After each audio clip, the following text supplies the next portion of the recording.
ਹਾਜ਼ਰ ਹੈ ਜੱਜ ਦਾ ਵਿਚਾਰ।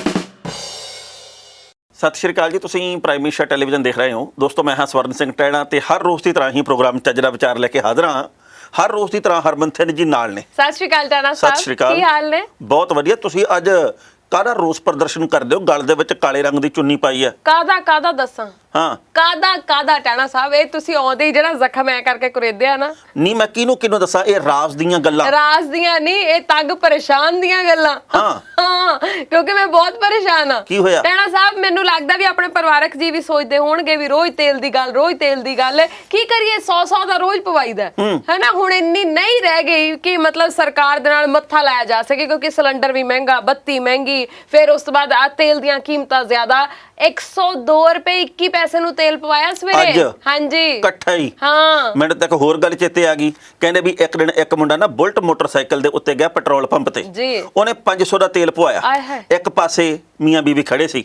ਔਰਤ ਆਪਦੇ ਘਰ ਵਾਲੇ ਨੂੰ ਕਹਿੰਦੀ, ਆਪਣੀ ਸਿਮਰਨ ਵਾਸਤੇ ਮੁੰਡਾ ਕਿਵੇਂ ਰਹੂਗਾ? ਇਹਦੇ ਕੋਲੇ ਇੰਨੇ ਪੈਸੇ ਆ ਵੀ ਤੇਲ ਪਵਾਈ ਜਾਂਦਾ, ਉਹ ਵੀ 500 ਦਾ ਇਕੱਠਾ। ਬਿਲਕੁਲ ਸਹੀ ਗੱਲ ਹੈ। ਮੈਂ ਤਾਂ ਆਪ ਸਕੂਟਰੀ ਨੂੰ ਫਟਾਫਟ ਰੇਸ ਦਿੱਤੀ ਕਿ ਕਿਤੇ ਰਾਹ 'ਚ ਹੀ ਨਾ ਕੋਈ ਤੇਲ ਉਹਦੇ ਚੋਂ ਕੱਢ ਲਵੇ। ਮਹਿੰਗੀ ਚੀਜ਼ ਹੈ ਬਈ, ਉਹਦੀ ਥੋੜੀ ਜਿਹੀ ਦੇਖਭਾਲ ਕਰਨੀ ਬਣਦੀ ਹੈ। ਫਟਾਫਟ ਲਿਆ ਕੇ ਦਫ਼ਤਰ ਦੇ ਮੂਹਰੇ ਲਾਈ ਹੈ। ਵਾਹ ਜੀ। ਤੇ ਬਾਕੀ ਟਹਿਣਾ ਸਾਹਿਬ, ਮੌਸਮ ਨੇ ਜਿਹੜੀ ਬੱਲੇ ਬੱਲੇ ਕਰਾਈ ਹੈ ਬਾਈ, ਡ੍ਰਿਜ਼ਲਿੰਗ ਬੂੰਦਾਬਾਂਦੀ ਕਮਾਲ ਕਰਤੀ। ਅੱਜ ਮੈਂ ਜਦੋਂ ਦਫ਼ਤਰ ਆਉਣਾ ਸੀ, ਮੇਰਾ ਝੱਗਾ ਭਿੱਜ ਗਿਆ ਅੱਧਾ ਕੁ, ਪਰ ਮੈਂ ਕਿਹਾ ਕੋਈ ਗੱਲ ਨਹੀਂ, ਅੱਜ ਆਨੰਦਦਾਇਕ ਮਹਿਸੂਸ ਕਰਨਾ। ਬਹੁਤ ਚਿਰ ਸੰਤਾਪ ਝੱਲਿਆ, ਮੁੜਕੇ ਮੁੜਕੀ ਹੋਣ ਦਾ। ਇਸ ਕਰਕੇ ਮੀਂਹ ਪੈ ਰਿਹਾ, ਪੰਜਾਬ ਦੇ ਕੁਝ ਕੁ ਹਿੱਸਿਆਂ ਦੇ ਵਿੱਚ ਪੈ ਗਿਆ ਤੇ ਕਹਿੰਦੇ ਆ ਵੀ ਅੱਜ ਆਥਣ ਤੱਕ ਪੂਰੇ ਪੰਜਾਬ ਦੇ ਵਿੱਚ ਨਾ ਮੌਨਸੂਨ ਨੇ ਕਲਾਵੇ ਦੇ ਵਿੱਚ ਲੈ ਲੈਣਾ ਪੰਜਾਬ ਨੂੰ। ਕਹਿੰਦੇ ਫਿਰ ਪੰਜਾਬ ਦੇ ਵਿੱਚ ਭਰਮਾ ਮੀਂਹ ਪੈਣਾ। ਪੈ ਜੇ ਸੱਚੀ ਮੁੱਚੀ, ਉਹਨਾਂ ਦੀ ਵੀ ਇੱਜ਼ਤ ਰਹਿ ਜੇ, ਸਾਡੀ ਵੀ ਰਹਿ ਜੇ। ਬਿਲਕੁਲ ਸਹੀ ਗੱਲ ਹੈ। ਪਰ ਜਿਹੜੀ ਹਵਾ ਚੱਲ ਰਹੀ ਹੈ ਟਹਿਣਾ ਸਾਹਿਬ, ਡਲਹੌਜ਼ੀ ਵਾਲੀ ਗੱਲ ਬਣੀ ਪਈ ਸੀ।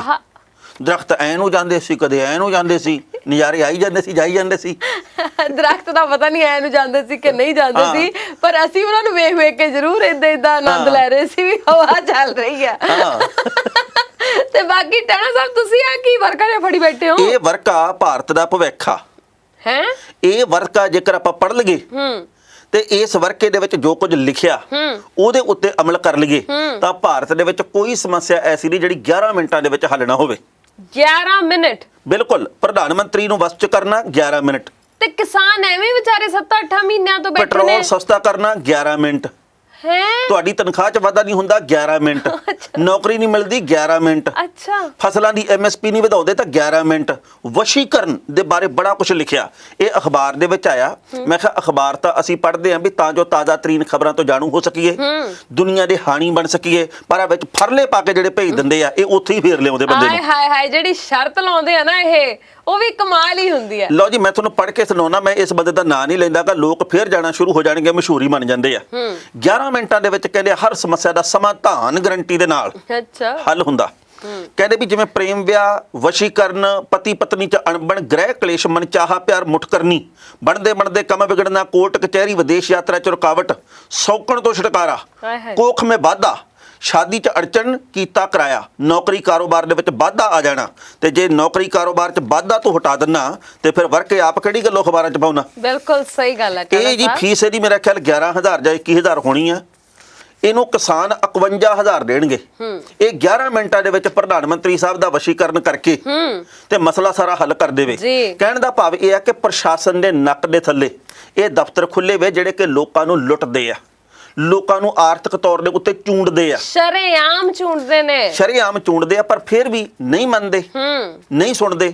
ਲੋਕ ਵੀ ਇਹੋ ਜਿਹੇ, ਸਰਕਾਰਾਂ ਵੀ ਉਹੋ ਜਿਹੀਆਂ। ਇਹਨਾਂ ਲੋਕਾਂ ਦਾ ਕਾਰੋਬਾਰ ਇਉਂ ਆ ਕਿ ਅਸੀਂ ਇਹਨੂੰ ਐਂ ਕਰ ਦਿੰਦੇ ਆ, ਉਹਨੂੰ ਐਂ ਕਰ ਦਿੰਦੇ ਆ। ਮੈਂ ਕਿਹਾ ਪੜ੍ਹ ਕੇ ਤਾਂ ਸੁਣਾਵਾਂ ਵੀ ਭਾਈ ਮੀਆਂ ਜੀ ਕੀ ਕਹਿੰਦੇ ਆ। ਨਹੀਂ, ਪਰ ਗੱਲ ਇਹ ਆ ਟਹਿਣਾ ਸਾਹਿਬ, ਮੈਨੂੰ ਇਹ ਨਹੀਂ ਸਮਝ ਆਉਂਦੀ, ਇੰਨੇ ਸਾਰੇ ਮਸਲੇ ਨੇ ਆ ਇਦਾਂ ਦੇ। ਇੱਕ ਨੂੰ ਤਾਂ ਕਿਸਾਨਾਂ ਨੇ ਫੋਨ ਵੀ ਕੀਤਾ ਸੀ, ਕਿਹਾ ਸੀ ਵੀ ਭਾਈ ਬੰਦਾਵਾਸ ਚ ਕਰਕੇ ਤੇ ਸਾਡਾ ਮਸਲਾ ਹੱਲ ਕਰਾ ਦਿਓ। ਉਹ ਤਾਂ ਹੋਇਆ ਨਹੀਂ ਹੈ ਨਾ। ਤੇ ਆ ਪਤਾ ਨਹੀਂ ਕਿਹੜੇ ਰਾਏ ਲੋਕਾਂ ਨੂੰ ਪਾ ਰਹੇ ਨੇ। ਗੋਲਡ ਮੈਡਲਿਸਟ, ਜੇਕਰ ਮੇਰੇ ਕੀਤੇ ਕਿਰਾਏ ਨੂੰ ਕੋਈ ਟਾਲ ਦੇਵੇ ਤਾਂ ਮੈਂ ਲੱਖਾਂ ਰੁਪਈਆ ਦੇਣ ਦੇ ਲਈ ਵਚਨਬੱਧ ਹੈ। ਕਹਿੰਦਾ ਇਹਨੂੰ ਗੋਲਡ ਮੈਡਲ ਪਤਾ ਨਹੀਂ ਕਿਹੜੀ ਆਕਸਫੋਰਡ ਯੂਨੀਵਰਸਿਟੀ ਨੇ ਦਿੱਤਾ, ਮੈਨੂੰ ਤਾਂ ਇਹ ਨਹੀਂ ਪਤਾ ਲੱਗਦਾ।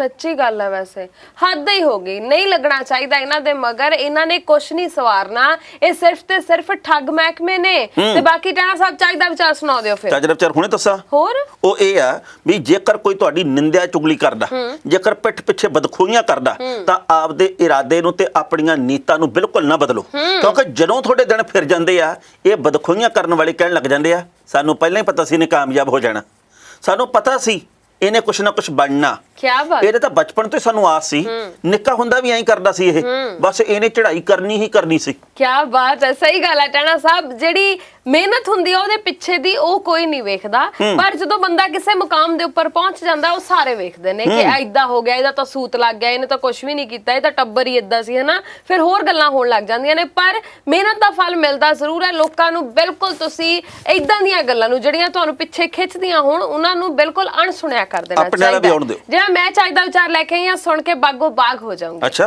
कहते डिग्रियां तो सिर्फ आपकी पढ़ाई पर की गई खर्च की रसीदें हैं आहा डिग्रियां तो आपकी पढ़ाई पर हुए खर्च की रसीदें हैं असली ज्ञान तो आपके किरदार से झलकता क्या है। बात है आपने तो धन्य धन्य कर दिया शुक्रिया गणमान्य शख्सियतों की बोली हुई हाय बातें हाय। मन मंदिर में घुस गई हैं क्या बात है टाणा साहब पक्के पॉलिटिकल लीडर लग रहे हो हिंदी च प्रोग्राम शुरू करूंगा हिरण में ਮੈਨੂੰ ਲੱਗਦਾ ਹੈ ਹਾਂ ਪਰ ਬਹੁਤ ਵਧੀਆ ਗੱਲ ਸੀ ਅੱਤ ਕਰਾਤੀ ਤੁਸੀਂ ਸ਼ੁਕਰੀਆ ਬਹੁਤ ਹੀ ਕਮਾਲ ਸ਼ੁਕਰੀਆ ਵਕਫਾ ਲਓ ਹੁਣ ਹਾਂ ਜੱਜ ਦਾ ਵਿਚਾਰ ਹਰਮਨ ਜੀ ਕਮਾਲ ਹੋਈ ਪਈ ਆ ਲੋਕਾਂ ਦੀ ਧਾਰਨਾ ਕਿਹੋ ਜੀ ਬਣ ਗਈ ਆ ਮੈਂ ਤਾਂ ਇਹਦੇ ਬਾਰੇ ਸੋਚ ਕੇ ਹਟਿਆ ਜੀ। ਪਰਸੋਂ ਪੂਰੀ ਧੁੱਪ ਚਮਕੀ ਜਾਵੇ ਤੇ ਇੱਕ ਬੰਦਾ ਪਤਾ ਕੀ ਕਹਿੰਦਾ ਕਿਤੇ ਬੱਦਲ ਵੀ ਤਾਂ ਨਹੀਂ ਵੇਚ ਗਿਆ ਬਸ ਉਹਦੀ ਇਸ ਗੱਲ ਦੇ ਵਿੱਚ ਸਾਰਾ ਕੁਝ ਲੁਕਿਆ ਸੀਗਾ ਕਹਿੰਦਾ ਮੈਨੂੰ ਲੱਗਦਾ ਉਹਨੇ ਬੱਦਲ ਵੀ ਵੇਚਤੇ ਅੰਬਾਨੀ ਲੈ ਕੇ ਬਦਲਾਂ ਨੂੰ ਵੀ ਲੱਗਦਾ ਵੈਸੇ ਅੱਧਿਓਂ ਜ਼ਿਆਦਾ ਲੋਕਾਂ ਨੂੰ ਇਹੀ ਸੀ ਵੀ ਮੀਂਹ ਮੂੰਹ ਨਹੀਂ ਪੈ ਰਿਹਾ ਵਿਕ ਗਏ ਲੱਗਦੇ ਨੇ ਬਈ ਲੋਕਾਂ 'ਚ ਨਾ ਟਾਣਾ ਸਾਹਿਬ ਟੈਲੈਂਟ ਬਹੁਤ ਭਰਿਆ ਹੋਇਆ ਇੰਨਾ ਕੁ ਜ਼ਿਆਦਾ ਵੀ ਤੁਸੀਂ ਸੋਸ਼ਲ ਮੀਡੀਆ ਖੋਲ ਕੇ ਵੇਖੋ ਜਿਹੋ ਜਿਹੀਆਂ ਗੱਲਾਂ ਸਾਹਮਣੇ ਆਉਂਦੀਆਂ ਨਾ ਬੰਦਾ ਮਤਲਬ ਸੋਚ ਕੇ ਹੈਰਾਨ ਹੋ ਜਾਂਦਾ ਵੀ ਅੱਛਾ ਆ ਵੀ ਇੱਕ ਗੱਲ ਸੀ ਬਈ ਲੋਕ ਇੰਨੇ ਕ ਹਾਜ਼ਰ ਜਵਾਬ ਆ ਲੋਕ ਐਸੀਆਂ ਗੱਲਾਂ ਕਰਦੇ ਕਈ ਵਾਰ ਨਾ ਪੜ੍ਹ ਕੇ ਵੀ ਹਾਸਾ ਆਉਂਦਾ ਇਕੱਲੇ ਬੈਠਿਆਂ ਨੂੰ ਵੀ ਕਹਿੰਦੇ ਵੀ ਇੱਕ ਦਿਨ ਇੱਕ ਘਰ ਵਾਲੀ ਬੰਦੇ ਨੂੰ ਕਹਿੰਦੀ ਦੇਖੋ ਜਾਨੂ ਹੁਣ ਤੱਕ ਤੁਸੀਂ ਬਹੁਤ ਦਾਰੂ ਦੇ ਉੱਤੇ ਪੈਸੇ ਉਡਾਏ ਆ ਤੁਸੀਂ ਲੱਖਾਂ ਰੁਪਈਆ ਬਰਬਾਦ ਕਰਤਾ ਹਰ ਮਹੀਨੇ ਹਜ਼ਾਰਾਂ ਰੁਪਏ ਦੀ ਦਾਰੂ ਢਕਾਰ ਜਾਂਦੇ ਆ ਤੇ ਬਾਅਦ ਦੇ ਵਿੱਚ ਬੋਤਲ ਨੂੰ ਮਾਰਦੇ ਠੁੱਡ ਉਹ ਰੁੜਦੀ ਜਾਂਦੀ ਆ ਤੇ ਕਹਿੰਦਾ ਤੂੰ ਵੀ ਤਾਂ ਮੇਕਅਪ ਦੇ ਉੱਤੇ ਖਰਚਾ ਕਰਦੀ ਆ ਫालतू 5000 ਰੁਪਈਆ ਤੂੰ ਵੀ ਤਾਂ ਪਟਦੀ ਆ ਕਹਿੰਦੀ ਮੈਂ ਤਾਂ ਤੁਹਾਨੂੰ ਸੋਹਣੀ ਲੱਗਣ ਵਾਸਤੇ ਆਏ ਹਾਏ ਹਾਏ ਮੇਕਅਪ ਕਰਦੀ ਆ ਤੇ ਕਹਿੰਦਾ ਮੈਂ ਵੀ ਤਾਂ ਪੀਣਾ ਵੀ ਤੂੰ ਮੈਨੂੰ ਸੋਹਣੀ ਲੱਗੇ ਕਿਹਦਾ ਖਰਚਾ ਫालतू ਹੈ ਹੁਣ ਕੀ ਪਤਾ ਟਾਣਾ ਸਾਹਿਬ ਗੱਲਾਂ ਬਹੁਤ ਨੇ ਪਰੇ ਤੋਂ ਪਰੇ ਪਰ ਸੱਚੀ ਚਲੋ ਮੌਸਮ ਦੀ ਫੇਰ ਤੋਂ ਮੈਂ ਗੱਲ ਕਰਦੀ ਆ ਇਸ ਮੌਸਮ ਨੇ ਝੰਬਤਾ ਸੀ ਲੋਕਾਂ ਨੂੰ ਸਾਹ ਨਹੀਂ ਸੀ ਆਉਂਦਾ ਉੱਤੋਂ ਬਿਜਲੀ ਮੈਂ ਕਹਿੰਦੀ ਆ ਵੀ ਪੰਜਾਬ 'ਚ ਪਤਾ ਨਹੀਂ ਹੋ ਕੀ ਗਿਆ ਸਭ ਤੋਂ ਮਹਿੰਗੀ ਬਿਜਲੀ ਮਿਲਣ ਦੇ ਬਾਵਜੂਦ ਵੀ ਲੋਕਾਂ ਦੇ ਘਰਾਂ 'ਚ ਬਿਜਲੀ ਨਹੀਂ ਆ ਰਹੀ ਸੀਤਾਫਲ ਤਾਂ ਪਤਾ ਨਹੀਂ ਸਾਨੂੰ ਮਿਲਣੇ ਕਿ ਨਹੀਂ ਪੰਜਾਬ ਵਾਲਿਆਂ ਨੂੰ ਤੇ ਸਾਡੇ ਵਾਲੀ ਬਿਜਲੀ ਪਤਾ ਨਹੀਂ ਕੌਣ ਲੈ ਗਿਆ ਸੀ ਤੇ ਪਿਛਲੀ ਵਾਰ ਵਾਅਦਾ ਕੀਤਾ ਸੀ ਵੀ ਪਾਕਿਸਤਾਨ ਨੂੰ ਵੇਚਿਆ ਕਰਾਂਗੇ ਪਤਾ ਨਹੀਂ ਉਹ ਵਾਅਦੇ ਨਿਭਾਉਂਦੇ ਰਹਿ ਗਏ ਪਤਾ ਨਹੀਂ ਇੱਕ ਤਾਂ ਵਿਕਣ ਦਾ ਸਿਲਸਿਲਾ ਇੰਨਾ ਜ਼ਿਆਦਾ ਭਾਰੀ ਹੈ ਨਾ ਇੱਥੇ ਵੀ ਪੁੱਛੋ ਹੀ ਕੁਛ ਨਾ ਸਮਝ ਨਹੀਂ ਆ ਰਹੀ ਕੀ ਵਿਕ ਰਿਹਾ ਹਾਂ ਤੇ ਬਾਕੀ ਹੁਣ ਆਪਾਂ ਕੁਛ ਅੱਗੇ ਵਧਣਾ ਹੈ ਕਿ ਨਹੀਂ ਅੱਗੇ ਵਧਣਾ ਮੈਨੂੰ ਇੱਕ ਹੋਰ ਗੱਲ ਚੇਤੇ ਆ ਗਈ ਅੱਜ ਕੱਲ ਸਕੂਲਾਂ ਦੇ ਵਿੱਚ ਜਿਹੜੇ ਬੱਚੇ ਪੜ੍ਹਦੇ ਆ ਉਹ ਘਰਾਂ ਦੇ ਵਿੱਚ ਬੈਠੇ ਆਨਲਾਈਨ ਪੜ੍ਹਾਈਆਂ ਹੁੰਦੀਆਂ ਤੇ ਲਗਾਤਾਰ ਗਰੁੱਪਾਂ ਦੇ ਵਿੱਚ ਸੁਨੇਹੇ ਜਾਂਦੇ ਆ ਵੀ ਭਾਈ ਫੀਸ ਜਮ੍ਹਾਂ ਕਰਵਾਓ ਮਾਪਿਆਂ ਦਾ ਕੰਮ ਬੰਦ ਹੋ ਗਿਆ ਮਾਪੇ ਵੀ ਪੂਰੀ ਫੀਸ ਕਿੱਥੋਂ ਜਮ੍ਹਾਂ ਕਰਵਾ ਦੇਣ ਉਹਦੇ ਉੱਤੇ ਵੀ ਇੱਕ ਗੱਲ ਬਣੀ ਆ ਕਹਿੰਦੇ ਵੀ ਇੱਕ ਦਿਨ ਇੱਕ ਅਧਿਆਪਕ ਨੇ ਆਨਲਾਈਨ ਬੱਚਿਆਂ ਨੂੰ ਕਿਹਾ ਬੱਚੋ ਇਹ ਦੱਸੋ ਵੀ ਤਾਜ ਮਹਿਲ ਕਿੱਥੇ ਆ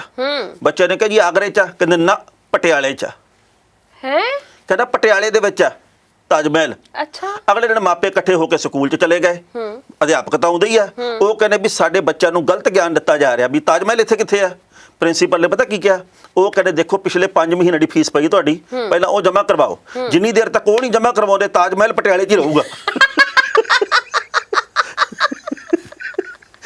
ਪਰ ਟਾਣਾ ਸਾਹਿਬ ਇਹ ਨਿਆਣੇ ਜਿਹੜੇ ਘਰਾਂ ਦੇ ਵਿੱਚ ਬੈਠੇ ਨੇ ਨਾ ਸਮਝ ਨਹੀਂ ਆਉਂਦੀ ਵੀ ਉਹ ਵਿਚਾਰੇ ਬੱਚਿਆਂ ਦਾ ਵੀ ਦੋਸ਼ ਨਹੀਂ ਦੇਖੋ ਤੇ ਸਕੂਲ ਵਾਲਿਆਂ ਦਾ ਵੀ ਦੋਸ਼ ਨਹੀਂ, ਕਰੋਨਾ ਦਾ ਕਰਕੇ ਹੋਇਆ ਜੋ ਕੁਝ ਵੀ ਹੋਇਆ, ਪਰ ਸੱਚੀ ਹੁਣ ਤਾਂ ਬੱਚੇ ਇਹੋ ਜਿਹੇ ਕੰਮ ਕਰਨ ਲੱਗ ਗਏ ਘਰੇ ਬਹਿ ਕੇ ਆ ਟਿਕਟੋਕਾਂ ਦੇ ਉੱਪਰ, ਸੋਸ਼ਲ ਮੀਡੀਆ ਦੇ ਉੱਪਰ, ਵੀ ਮਾਪੇ ਤਾਂ ਸੁੱਖਾਂ ਸੁੱਖਦੇ ਆ ਵੀ ਛੇਤੀ ਕਿਤੇ ਸਕੂਲ ਖੁੱਲ ਜਾਣ। ਮੈਂ ਇੱਕ ਵੀਡੀਓ ਦੇਖੀ, ਜੀ। ਉਹਦੇ ਵਿੱਚ ਨਾ ਇੱਕ ਨਿਆਣਾ 7-8 ਸਾਲ ਦਾ, ਉਹਨੇ ਕਿੱਕ ਮਾਰ ਲਈ ਮੋਟਰਸਾਈਕਲ ਦੀ, ਇੱਕਦਮ ਛੱਡਤਾ, ਮੋਟਰਸਾਈਕਲ ਖੜਾ ਹੋ ਗਿਆ ਬੂੰ ਕਰਕੇ, ਤੇ ਥੱਲੇ ਕਿਸੇ ਨੇ ਲਿਖਿਆ ਕਹਿੰਦੇ ਜੇ 6 ਮਹੀਨੇ ਸਕੂਲ ਨਾ ਲੱਗੇ ਇਹਨੇ ਇਹ ਉਡਾ ਲੈਣਾ।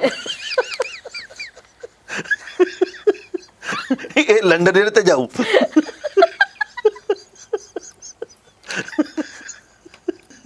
ਮਤਲਬ ਇਹ ਆ ਵੀ ਨਿਆਣੇ ਆ ਜਿਹੜੇ ਉਹ ਹੁਣ ਬਿਲਕੁਲ ਪੜ੍ਹਾਈ ਦੇ ਨਾਲੋਂ ਤੋੜੇ ਪਏ ਆ। ਜੀ। ਅੱਗੇ ਕਹਿੰਦੇ ਹੁੰਦੇ ਸੀ ਬੱਚੇ ਦੀ ਪੜ੍ਹਾਈ ਖਰਾਬ ਹੋਊਗੀ, ਮੋਬਾਈਲ ਨੂੰ ਹੱਥ ਨਾ ਲਾਉਣ ਦਿਓ, ਮੋਬਾਈਲ ਵਿਗਾੜ ਦੂ। ਹੁਣ ਇਹ ਕਹਿਣਾ ਪੈ ਰਿਹਾ ਵੀ ਮੋਬਾਈਲ ਲਿਆ ਕੇ ਦਿਓ, ਬੱਚੇ ਦੀ ਪੜ੍ਹਾਈ ਠੀਕ ਹੋ ਜੂ। ਪਰ ਨਾ ਟੈਣਾ ਸਾਹਿਬ ਇੱਕ ਬੇਨਤੀ ਜ਼ਰੂਰ ਮਾਪਿਆਂ ਨੂੰ ਇੱਥੇ ਕਰਨੀ ਬਣਦੀ ਹੈ ਕਿ ਅਸੀਂ ਨਾ ਥੋੜਾ ਜਿਹਾ ਧਿਆਨ ਦਈਏ ਬੱਚਿਆਂ ਦੇ ਵੱਲ ਨੂੰ। ਠੀਕ ਹੈ ਜੇ ਉਹ ਘਰੇ ਬੈਠੇ ਨੇ ਜਾਂ ਵੈਸੇ ਚਲੋ ਲਾਡਲੇ, ਹਰੇਕ ਮਾਪਿਓ ਦੇ ਲਈ ਆਪਣਾ ਬੱਚਾ ਲਾਡਲਾ ਹੁੰਦਾ ਹੈ, ਪਰ ਅਸੀਂ ਇਹ ਨਹੀਂ ਵੇਖਦੇ ਕਿ ਬੱਚਾ ਕਰ ਕੀ ਰਿਹਾ। ਮੈਂ ਕੱਲ ਵੇਖਿਆ ਸੜਕ ਦੇ ਉੱਪਰ, ਹਾਈਵੇ ਦੇ ਉੱਪਰ ਇੱਕ ਛੋਟਾ ਬੱਚਾ, ਮੈਨੂੰ ਲੱਗਦਾ ਹੈ ਕਿ ਉਹਦੀ ਉਮਰ ਹੋਊਗੀ 13-14 ਸਾਲ ਦੀ, ਉਹ ਟਰੈਕਟਰ ਚਲਾ ਰਿਹਾ ਸੀ। ਠੀਕ ਹੈ, ਫਿਰ ਮੈਂ ਇੱਕ ਵੀਡੀਓ ਵੇਖੀ ਜਿਹਦੇ ਵਿੱਚ ਇੰਨੀ ਕੀ ਉਮਰ ਦਾ ਇੱਕ ਬੱਚਾ ਟਰੱਕ ਚਲਾ ਰਿਹਾ ਸੀ। ਅਸੀਂ ਹੋਛੇਪਨ ਦੇ ਵਿੱਚ ਇਹੋ ਜਿਹੇ ਜਿਹੜੇ ਫੈਸਲੇ ਨੇ ਉਹ ਨਾ ਲਿਆ ਕਰੀਏ। ਇਹ ਸਾਡੀਆਂ ਮੂਰਖਮਤੀਆਂ ਜੀ, ਜਿਹਦਾ ਸਾਨੂੰ ਆਉਂਦੇ ਸਮੇਂ ਦੇ ਵਿੱਚ ਖਮਿਆਜਾ ਭੁਗਤਣਾ ਪੈਣਾ ਜਾਂ ਕਈਆਂ ਨੂੰ ਪੈ ਵੀ ਰਿਹਾ, ਕਿਉਂਕਿ ਸਾਨੂੰ ਐਂ ਲੱਗਦਾ ਦੇਖ ਸਾਡਾ ਬੱਚਾ ਕਿੰਨਾ ਸੋਹਣਾ ਮੋਟਰਸਾਈਕਲ ਚਲਾਉਂਦਾ, ਆਹ ਦੇਖੋ ਜੀ ਸਾਡਾ ਬੱਚਾ ਤਾਂ ਕਾਰ ਵੀ ਚਲਾ ਲੈਂਦਾ। ਬੱਚੇ ਦੀ ਇੱਛਾ ਕਿ ਮੈਂ ਚੀਜ਼ ਚਲਾਵਾਂ, ਪਰ ਤੁਹਾਨੂੰ ਤਾਂ ਪਤਾ ਕਿ ਬਾਲਗ ਨਹੀਂਗਾ, ਇਹਨੂੰ ਚਲਾਉਣੀ ਨਹੀਂ ਆਉਂਦੀ, ਇਹ ਕਾਹੇ ਚ ਠੋਕੂਗਾ, ਬਾਅਦ ਚ ਕਰੀ ਜਾਓਗੇ। ਮਹਾਰਾਜ ਨੇ ਲਿਖਿਆ ਐ ਸੀ। ਹਾਂ ਨਹੀਂ, ਮੈਂ ਤਾਂ ਹੈਰਾਨ ਸੀ ਟੈਣਾ ਸਾਹਿਬ, ਇੱਕ ਰੈਸਟੋਰੈਂਟ ਉਹਦੇ ਬਾਹਰ ਇੱਕ ਆਈਸਕ੍ਰੀਮ ਲੈਣ ਦੇ ਲਈ ਉਹ ਬੱਚਾ ਟਰੈਕਟਰ ਦੇ ਉੱਪਰ ਆਇਆ, ਨਾਲ ਉਹਦੇ 2 ਸਾਥੀ ਉਦਾਂ ਦੇ ਸੀ, ਹਨਾ। ਤੇ ਮੈਂ ਕਿਹਾ ਸ਼ੁਕਰ ਹੈ ਨੇ ਇੱਕ ਲੈਣੀ ਸੀ, ਜੇ ਡੱਬਾ ਲੈਣਾ ਹੁੰਦਾ ਇਹਨੇ ਤਾਂ ਮਗਰ ਟਰਾਲੀ ਪਾ ਲੈਣੀ ਸੀ ਉਹਦੇ, ਹਨਾ। ਵੀ ਤੁਸੀਂ ਜੇ ਕਿਤੇ ਚੱਲੇ ਹੋ ਤਾਂ ਟਰੈਕਟਰ ਤੇ ਉੱਥੇ ਜਾਣ ਦਾ ਪਹਿਲੀ ਗੱਲ ਮਤਲਬ ਨਹੀਂ। ਉੱਤੋਂ ਇੰਨਾ ਛੋਟਾ ਬੱਚਾ ਜਿਹੜਾ ਕਿ 13-14 ਸਾਲਾਂ ਦਾ ਹੋਊਗਾ ਤੇ ਉਹਦਾ ਟਰੈਕਟਰ ਚਲਾਉਣ ਦਾ ਕੋਈ ਮਤਲਬ ਨਹੀਂ। ਜੇ ਉਹ ਟਰੈਕਟਰ ਚਲਾ ਰਿਹਾ ਇਹਦਾ ਮਤਲਬ ਉਹਨੇ ਕਿਸੇ ਤੋਂ ਸਿੱਖਿਆ ਵੀ ਹੋਊਗਾ ਤੇ ਉਹ ਆਪਣੇ ਘਰਦਿਆਂ ਦੇ ਸਾਹਮਣੇ ਵੀ ਚਲਾਉਂਦਾ ਹੋਊਗਾ। ਪਰ ਇਹਨਾਂ ਗੱਲਾਂ ਦੇ ਵਿੱਚ ਅਸੀਂ ਕਿਸੇ ਦੀ ਜਾਨ ਜ਼ੋਖਮ 'ਚ ਨਹੀਂ ਪਾ ਸਕਦੇ। ਮਾਪੇ ਚੰਬਲੀ ਜਾਂਦੇ ਹੋਣੇ, ਦੇਖ ਲੈ ਸਾਡਾ ਨਿਆਣਾ ਤਾਂ ਟਰੈਕਟਰ ਵੀ ਚਲਾ ਲੈਂਦਾ, ਹਾਲੇ 6ਵੀਂ 'ਚ ਹੀ ਆ, ਫੇਰ ਨਹੀਂ ਹਟਦਾ। ਬਿਲਕੁਲ ਸਹੀ ਗੱਲ ਹੈ। ਸੋ ਸੋਚੀਏ, ਵਿਚਾਰੀਏ, ਜੇ ਸਕੂਲ ਬੰਦ ਨੇ ਇਹਦਾ ਮਤਲਬ ਇਹ ਨਹੀਂ ਕਿ ਨਿਆਣੇ ਦੇ ਹੱਥ 'ਚ ਬੰਦੂਕ ਆ ਗਈ ਤਾਂ ਆਪਾਂ ਬੰਦੂਕ ਹੀ ਫੜਾ ਦੇਣੀ ਵੀ ਜਾ। ਬੱਚਿਆਂ ਦਾ ਅਸੀਂ ਬਹੁਤ ਸਤਿਕਾਰ ਕਰਦੇ ਹਾਂ, ਕਿਰਤੀ ਲੋਕਾਂ ਦੀ ਬਿਲਕੁਲ ਸਨਮਾਨ ਵਾਲੀ ਗੱਲ ਹੋਣੀ ਚਾਹੀਦੀ ਹੈ, ਤੇ ਬਾਲ ਮਜ਼ਦੂਰੀ ਨਾ ਕਰਨ ਬੱਚੇ, ਇਹਦੀ ਕੋਸ਼ਿਸ਼ ਕਰਨੀ ਚਾਹੀਦੀ ਹੈ, ਸਰਕਾਰਾਂ ਵੀ ਕਹਿੰਦੀਆਂ। ਪਰ ਹੁਣ ਇੱਕ ਨਵੀਂ ਗੱਲ ਆਈ ਹੈ, ਕਹਿੰਦੇ ਵੀ ਜੇਕਰ ਕੋਈ ਬੱਚਾ ਰੇਲਵੇ ਸਟੇਸ਼ਨ ਦੇ ਉੱਤੇ ਚਾਹ ਵੇਚਦਾ ਮਿਲੇ ਤਾਂ ਪੁਲਿਸ ਨੂੰ ਤੁਰੰਤ ਸੂਚਿਤ ਕਰੋ। ਕੋਈ ਪਤਾ ਨਹੀਂ ਅੱਜ ਚਾਹ ਵੇਚਦਾ ਕੱਲ ਨੂੰ ਦੇਸ਼ ਵੇਚ ਜੇ। ਹਾਂ, ਜੱਜ ਦਾ ਵਿਚਾਰ। ਹਰਮਨ ਜੀ, ਮੀਂਹ ਹੋਵੇ, ਹਨੇਰੀ ਹੋਵੇ, ਗਰਮੀ ਹੋਵੇ, ਸਿਆਲ ਹੋਵੇ, ਤਿੱਖੜ ਦੁਪਹਿਰਾ ਹੋਵੇ, ਕਿਸਾਨ ਡਟੇ ਹੋਏ ਆ ਜੀ। ਇਹ ਨਾ ਗੱਲ ਵਾਰ-ਵਾਰ ਇੱਥੇ ਬੈਠ ਕੇ ਕਰਨ ਦਾ ਇੱਕ ਮਕਸਦ ਆ, ਕਿਉਂਕਿ ਅੱਜ ਕੱਲ੍ਹ ਲੋਕਾਂ ਨੂੰ ਸਵਾਦ ਹੋਰ ਗੱਲਾਂ ਦੇ ਵਿੱਚ ਆ ਰਿਹਾ। ਕੌਣ ਕਿਹੜੀ ਪਾਰਟੀ 'ਚ ਜਾਊ, ਕਿਹੜਾ ਹਾਰੂ, ਕਿਹਨੂੰ ਕੌਣ ਕੀ ਦੇਊ, ਕੀ ਉਹਨੂੰ ਟਿਕਟ ਮਿਲੂਗੀ, ਉਹਦਾ ਕੀ ਭਵਿੱਖ ਆ। ਤੁਸੀਂ ਇਹ ਸੋਚੋ ਵੀ ਤੁਹਾਡਾ ਕੀ ਭਵਿੱਖ ਆ। ਇਹ ਸੋਚੋ ਵੀ ਜਿਹੜੇ ਕਿਸਾਨ ਬਾਰਡਰਾਂ ਦੇ ਉੱਤੇ ਬੈਠੇ ਆ ਉਹਨਾਂ ਵਿਚਾਰਿਆਂ ਦਾ ਕੀ ਭਵਿੱਖ ਆ। ਜਿਹੜੇ ਮਜ਼ਦੂਰ ਮੋਢੇ ਨਾਲ ਮੋਢਾ ਜੋੜ ਕੇ ਤੁਰਦੇ ਆ, ਜਿਹੜੇ ਕਿਰਤੀਆਂ ਦੇ ਸਿਰ ਦੇ ਉੱਤੇ ਦੇਸ਼ ਖੜਾ, ਉਹਨਾਂ ਲੋਕਾਂ ਦਾ ਕੀ ਬਣੂਗਾ। ਆਪਦੇ ਬਾਰੇ ਤਾਂ ਸੋਚਦੇ ਨਹੀਂ, ਉਹਨਾਂ ਬਾਰੇ ਸੋਚੀ ਜਾਂਦੇ ਉਹਦਾ ਕੀ ਬਣੂਗਾ, ਵੀ ਆਪਾਂ ਵੜੇਵੇਂ ਲੈਣੇ ਉਹਨਾਂ ਤੋਂ, ਆਪਾਂ ਉਹਨਾਂ ਦਾ ਬਹੁਤ ਕੁਝ ਬਣਾਤਾ। ਇਹ ਵੇਲਾ ਆਪਣੇ ਬਾਰੇ ਕੁਝ ਸੋਚਣ ਦਾ ਹੈਗਾ ਜੀ। ਪਤਾ ਲੱਗਾ ਵੀ ਸਿੰਘੂ ਬਾਰਡਰ ਦੇ ਉੱਤੇ 4 ਟੈਂਟਾਂ ਨੂੰ ਅੱਗ ਲੱਗ ਗਈ। ਅੱਗ ਵੀ ਇੰਨੀ ਭਿਆਨਕ ਵੀ ਨਾ ਉੱਥੇ ਰਾਸ਼ਨ ਦਾ ਕੋਈ ਸਮਾਨ ਬਚਿਆ, ਨਾ ਉੱਥੇ ਕੋਈ ਸਬਜ਼ੀ ਭਾਜੀ ਬਚੀ, ਨਾ ਕੋਈ ਲੀੜਾ ਲੱਤਾ ਬਚਿਆ, ਨਾ ਪੈਸਾ ਟਕਾ ਬਚਿਆ, ਨਾ ਪੱਖਾ ਬਚਿਆ, ਨਾ ਕੂਲਰ ਬਚਿਆ, ਨਾ ਕੋਈ ਬੱਤੀ ਬਚੀ ਆ। ਸੋ ਉੱਥੇ ਕੱਲੀਆਂ ਪਾਈਪਾਂ ਰਹਿ ਗਈਆਂ। ਪਰ ਅਗਲੀ ਕਮਾਲ ਦੀ ਗੱਲ ਦੇਖੋ, ਫਾਇਰ ਬ੍ਰਿਗੇਡ ਨੇ ਆ ਕੇ ਅੱਗ ਬੁਝਾਈ ਜਦੋਂ, ਤੇ ਬੁਝਣ ਤੋਂ ਬਾਅਦ ਨਾਲ ਦੀ ਨਾਲ ਦੁਬਾਰਾ ਫਿਰ ਟੈਂਟ ਬਣਾਉਣ ਲੱਗ ਗਏ। ਇਹ ਆ ਸਿਰੜੀ ਲੋਕ। ਅਸਲ ਦੇ ਵਿੱਚ ਰੱਬ ਇਹਨਾਂ ਦੇ ਅੰਦਰ ਵਸਦਾ। ਜਿਹੜੇ ਬੈਠੇ ਐਵੇਂ ਨੂੰ ਗੋਚਾ ਖੜੀ ਹੁੰਦੇ, ਫਾਇਦਾ ਕੀ ਹੋਇਆ, 7.5 ਮਹੀਨੇ ਹੋ ਗਏ, ਉਹ ਤਾਂ ਲਾਹਣਤਾਂ ਵਾਲੀ ਆ। ਉਹਨਾਂ ਨੂੰ ਤਾਂ ਲਾਹਣਤ ਪਾਉਣੀ ਵੀ ਲਾਹਣਤ ਖਰਾਬ ਕਰਨ ਵਾਲੀ ਗੱਲ ਆ। ਪਰ ਇਹਨਾਂ ਲੋਕਾਂ ਦੇ ਸਿਰੜ ਦੀ ਕਦਰ ਕਰਨੀ ਬਣਦੀ ਆ। ਪਰ ਪਿਛਲੇ ਦਿਨੀ ਰਾਜੇਵਾਲ ਹੋਰਾਂ ਦੇ ਬਾਰੇ ਇੱਕ ਨਵੀਂ ਖਬਰ ਆ ਗਈ, ਅਖਬਾਰਾਂ ਦੇ ਵਿੱਚ ਵੀ ਆਈਆਂ, ਵੈਬਸਾਈਟਾਂ ਤੇ ਵੀ ਆ ਗਈਆਂ, ਕਿ ਰਾਜੇਵਾਲ ਹੋਰਾਂ ਨੂੰ ਆਮ ਆਦਮੀ ਪਾਰਟੀ ਆਪਣੇ ਵੱਲ ਖਿੱਚਣ ਨੂੰ ਫਿਰਦੀ ਆ। ਗੁਰਨਾਮ ਸਿੰਘ ਚੜੂਨੀ ਹੋਰਾਂ ਨੇ ਇਹ ਗੱਲ ਕਹਿਤੀ, ਪੰਜਾਬ ਦੇ ਕਿਸਾਨ ਆਗੂ ਚੋਣ ਕਿਉਂ ਨਹੀਂ ਲੜਦੇ। ਇਹਦੇ ਉੱਤੇ ਪੰਜਾਬ ਦੇ ਕਿਸਾਨ ਆਗੂਆਂ ਨੇ ਕਿਹਾ ਵੀ ਸਾਨੂੰ ਇਸ ਰਾਏ ਦੀ ਕੋਈ ਲੋੜ ਨਹੀਂ। ਰਾਜੇਵਾਲ ਹੋਰਾਂ ਨੇ ਵੀ ਤੱਤੇ ਰੌਂ ਦੇ ਵਿੱਚ ਕਿਹਾ ਵੀ ਚੜੂਨੀ ਹੋਰਾਂ ਨੇ ਇੱਕ ਅੱਧੀ ਚੋਣ ਕਾਹਦੀ ਲੜਨੀ ਆ, ਉਹ ਹੁਣ ਸਾਨੂੰ ਰਾਇਆਂ ਦੇਣ ਨੂੰ ਫਿਰਦੇ ਆ। ਪਰ ਰਾਜੇਵਾਲ ਹੋਰਾਂ ਨੇ ਇਹ ਵੀ ਗੱਲ ਕਹੀ ਆ ਕਿ ਮੈਂ ਕੋਈ ਆਮ ਆਦਮੀ ਪਾਰਟੀ 'ਚ ਨਹੀਂ ਚੱਲਿਆ, ਮੇਰਾ ਹਾਲੇ ਕੋਈ ਮਨੋਰਥ ਨਹੀਂਗਾ, ਨਾ ਮੇਰੇ ਨਾਲ ਕਿਸੇ ਨੇ ਪਹੁੰਚ ਕੀਤੀ ਆ, ਤੇ ਪਤਾ ਨਹੀਂ ਖਬਰਾਂ ਬਣ ਕਿੱਥੋਂ ਜਾਂਦੀਆਂ, ਉਹ ਵੀ ਹੈਰਾਨ ਆ। ਅਸਲ ਦੇ ਵਿੱਚ ਏਕੇ ਦੀ ਹੁਣ ਲੋੜ ਹੈ ਟਾਣਾ ਸਾਹਿਬ। ਇਹ ਜਿਹੜੀਆਂ ਗੱਲਾਂ ਅਫਵਾਹਾਂ ਉਡਾਈਆਂ ਜਾ ਰਹੀਆਂ ਨੇ, ਅਸੀਂ ਫੱਟ ਅਫਵਾਹਾਂ ਦੇ ਉੱਪਰ ਯਕੀਨ ਨਾ ਕਰਿਆ ਕਰੀਏ। ਅਸੀਂ ਫੱਟ ਹੀ ਕਹਿਣ ਲੱਗ ਜਾਂਦੇ, ਲੈ ਦੇਖਿਆ ਮੈਨੂੰ ਤਾਂ ਪਹਿਲਾਂ ਹੀ ਪਤਾ ਸੀ, ਲੈ ਮੈਂ ਤਾਂ ਜਾਣਦਾ ਸੀ, ਲੈ ਇਹਨੇ ਤਾਂ ਕਰਨੀ ਇਹ ਸੀ। ਅਸੀਂ ਕਿਸੇ ਵੀ ਗੱਲ ਦੀ ਤਹਿ ਤੱਕ ਨਹੀਂ ਜਾਂਦੇ, ਪਹਿਲਾਂ ਹੀ ਜਿਹੜੀ ਮਨ ਦੇ ਵਿੱਚ ਧਾਰਨਾ ਬਣਾਈ ਹੁੰਦੀ ਹੈ ਉਹਦੇ ਬਾਰੇ ਬੋਲਣ ਲੱਗ ਜਾਂਦੇ ਆ। ਸੋ ਗੱਲ ਇਹ ਹੈ ਕਿ ਇਹੋ ਜਿਹੀਆਂ ਅਫਵਾਹਾਂ ਬਹੁਤ ਸਾਰੀਆਂ ਉਡਾਈਆਂ ਜਾਣਗੀਆਂ। ਜਿਵੇਂ ਰਾਜੇਵਾਲ ਹੋਰਾਂ ਨੇ ਇਹ ਵੀ ਗੱਲ ਕਹੀ ਕਿ ਇਹ ਭਾਜਪਾ ਦਾ IT ਸੈੱਲ ਹੈ ਜਿਹੜਾ ਕਿ ਇਸ ਤਰੀਕੇ ਦੀਆਂ ਅਫਵਾਹਾਂ ਫੈਲਾ ਰਿਹਾ, ਉਹਨਾਂ ਦੇ ਕਹਿਣ ਦੇ ਮੁਤਾਬਕ। ਸੋ ਗੱਲ ਇਹ ਹੈ ਕਿ ਜੇਕਰ ਵਾਕਈ ਇਦਾਂ ਹੈ ਤਾਂ ਫਿਰ ਅਫਵਾਹਾਂ ਦੇ ਉੱਪਰ ਤਾਂ ਵੈਸੇ ਹੀ ਨਹੀਂ ਯਕੀਨ ਕਰਨਾ ਚਾਹੀਦਾ ਹੈ ਨਾ। ਤੇ ਬਾਕੀ ਟਾਣਾ ਸਾਹਿਬ ਵਾਕਈ ਉਹਨਾਂ ਦੇ ਸਿਰੜ ਨੂੰ 100 ਵਾਰ ਸਲਾਮ ਹੈ, ਉਹਨਾਂ ਕਿਸਾਨਾਂ ਦੇ ਸਿਰੜ ਨੂੰ ਜਿਹੜੇ ਹਾਲੇ ਵੀ ਉੱਥੇ ਬੈਠੇ ਨੇ ਔਰ ਡਟੇ ਹੋਏ ਨੇ। ਸਮਝ ਨਹੀਂ ਆਉਂਦੀ ਕਿ ਅਸਲ 'ਚ ਕੀ ਸਰਕਾਰਾਂ ਨੂੰ ਨਜ਼ਰ ਨਹੀਂ ਆ ਰਿਹਾ ਕਿ ਉੱਥੇ ਉਹ ਬੈਠੇ ਨੇ। ਨਜ਼ਰ ਆ ਰਿਹਾ, ਪਰ ਢੀਠਤਾਈ ਵੀ ਇੱਕ ਸ਼ਬਦ ਹੁੰਦਾ ਨਾ, ਢੀਠ ਸ਼ਬਦ ਹੁੰਦਾ ਜਿਹੜਾ, ਉਹਦਾ ਵੀ ਮਾਣ ਰੱਖਿਆ ਜਾ ਰਿਹਾ ਸਰਕਾਰ ਦੇ ਵੱਲੋਂ। ਨਿੱਤ ਇਹਨਾਂ ਨੂੰ ਚੁਣੌਤੀ ਦਾ ਸਾਹਮਣਾ ਕਰਨਾ ਪੈਂਦਾ, ਪਰ ਨਿੱਤ ਇਹ ਗੱਲ ਕਹਿੰਦੇ ਵੀ ਇਹ ਕਿਸਾਨ ਨਹੀਂ, ਇਹ ਤਾਂ ਗੁੰਡੇ ਹਨ।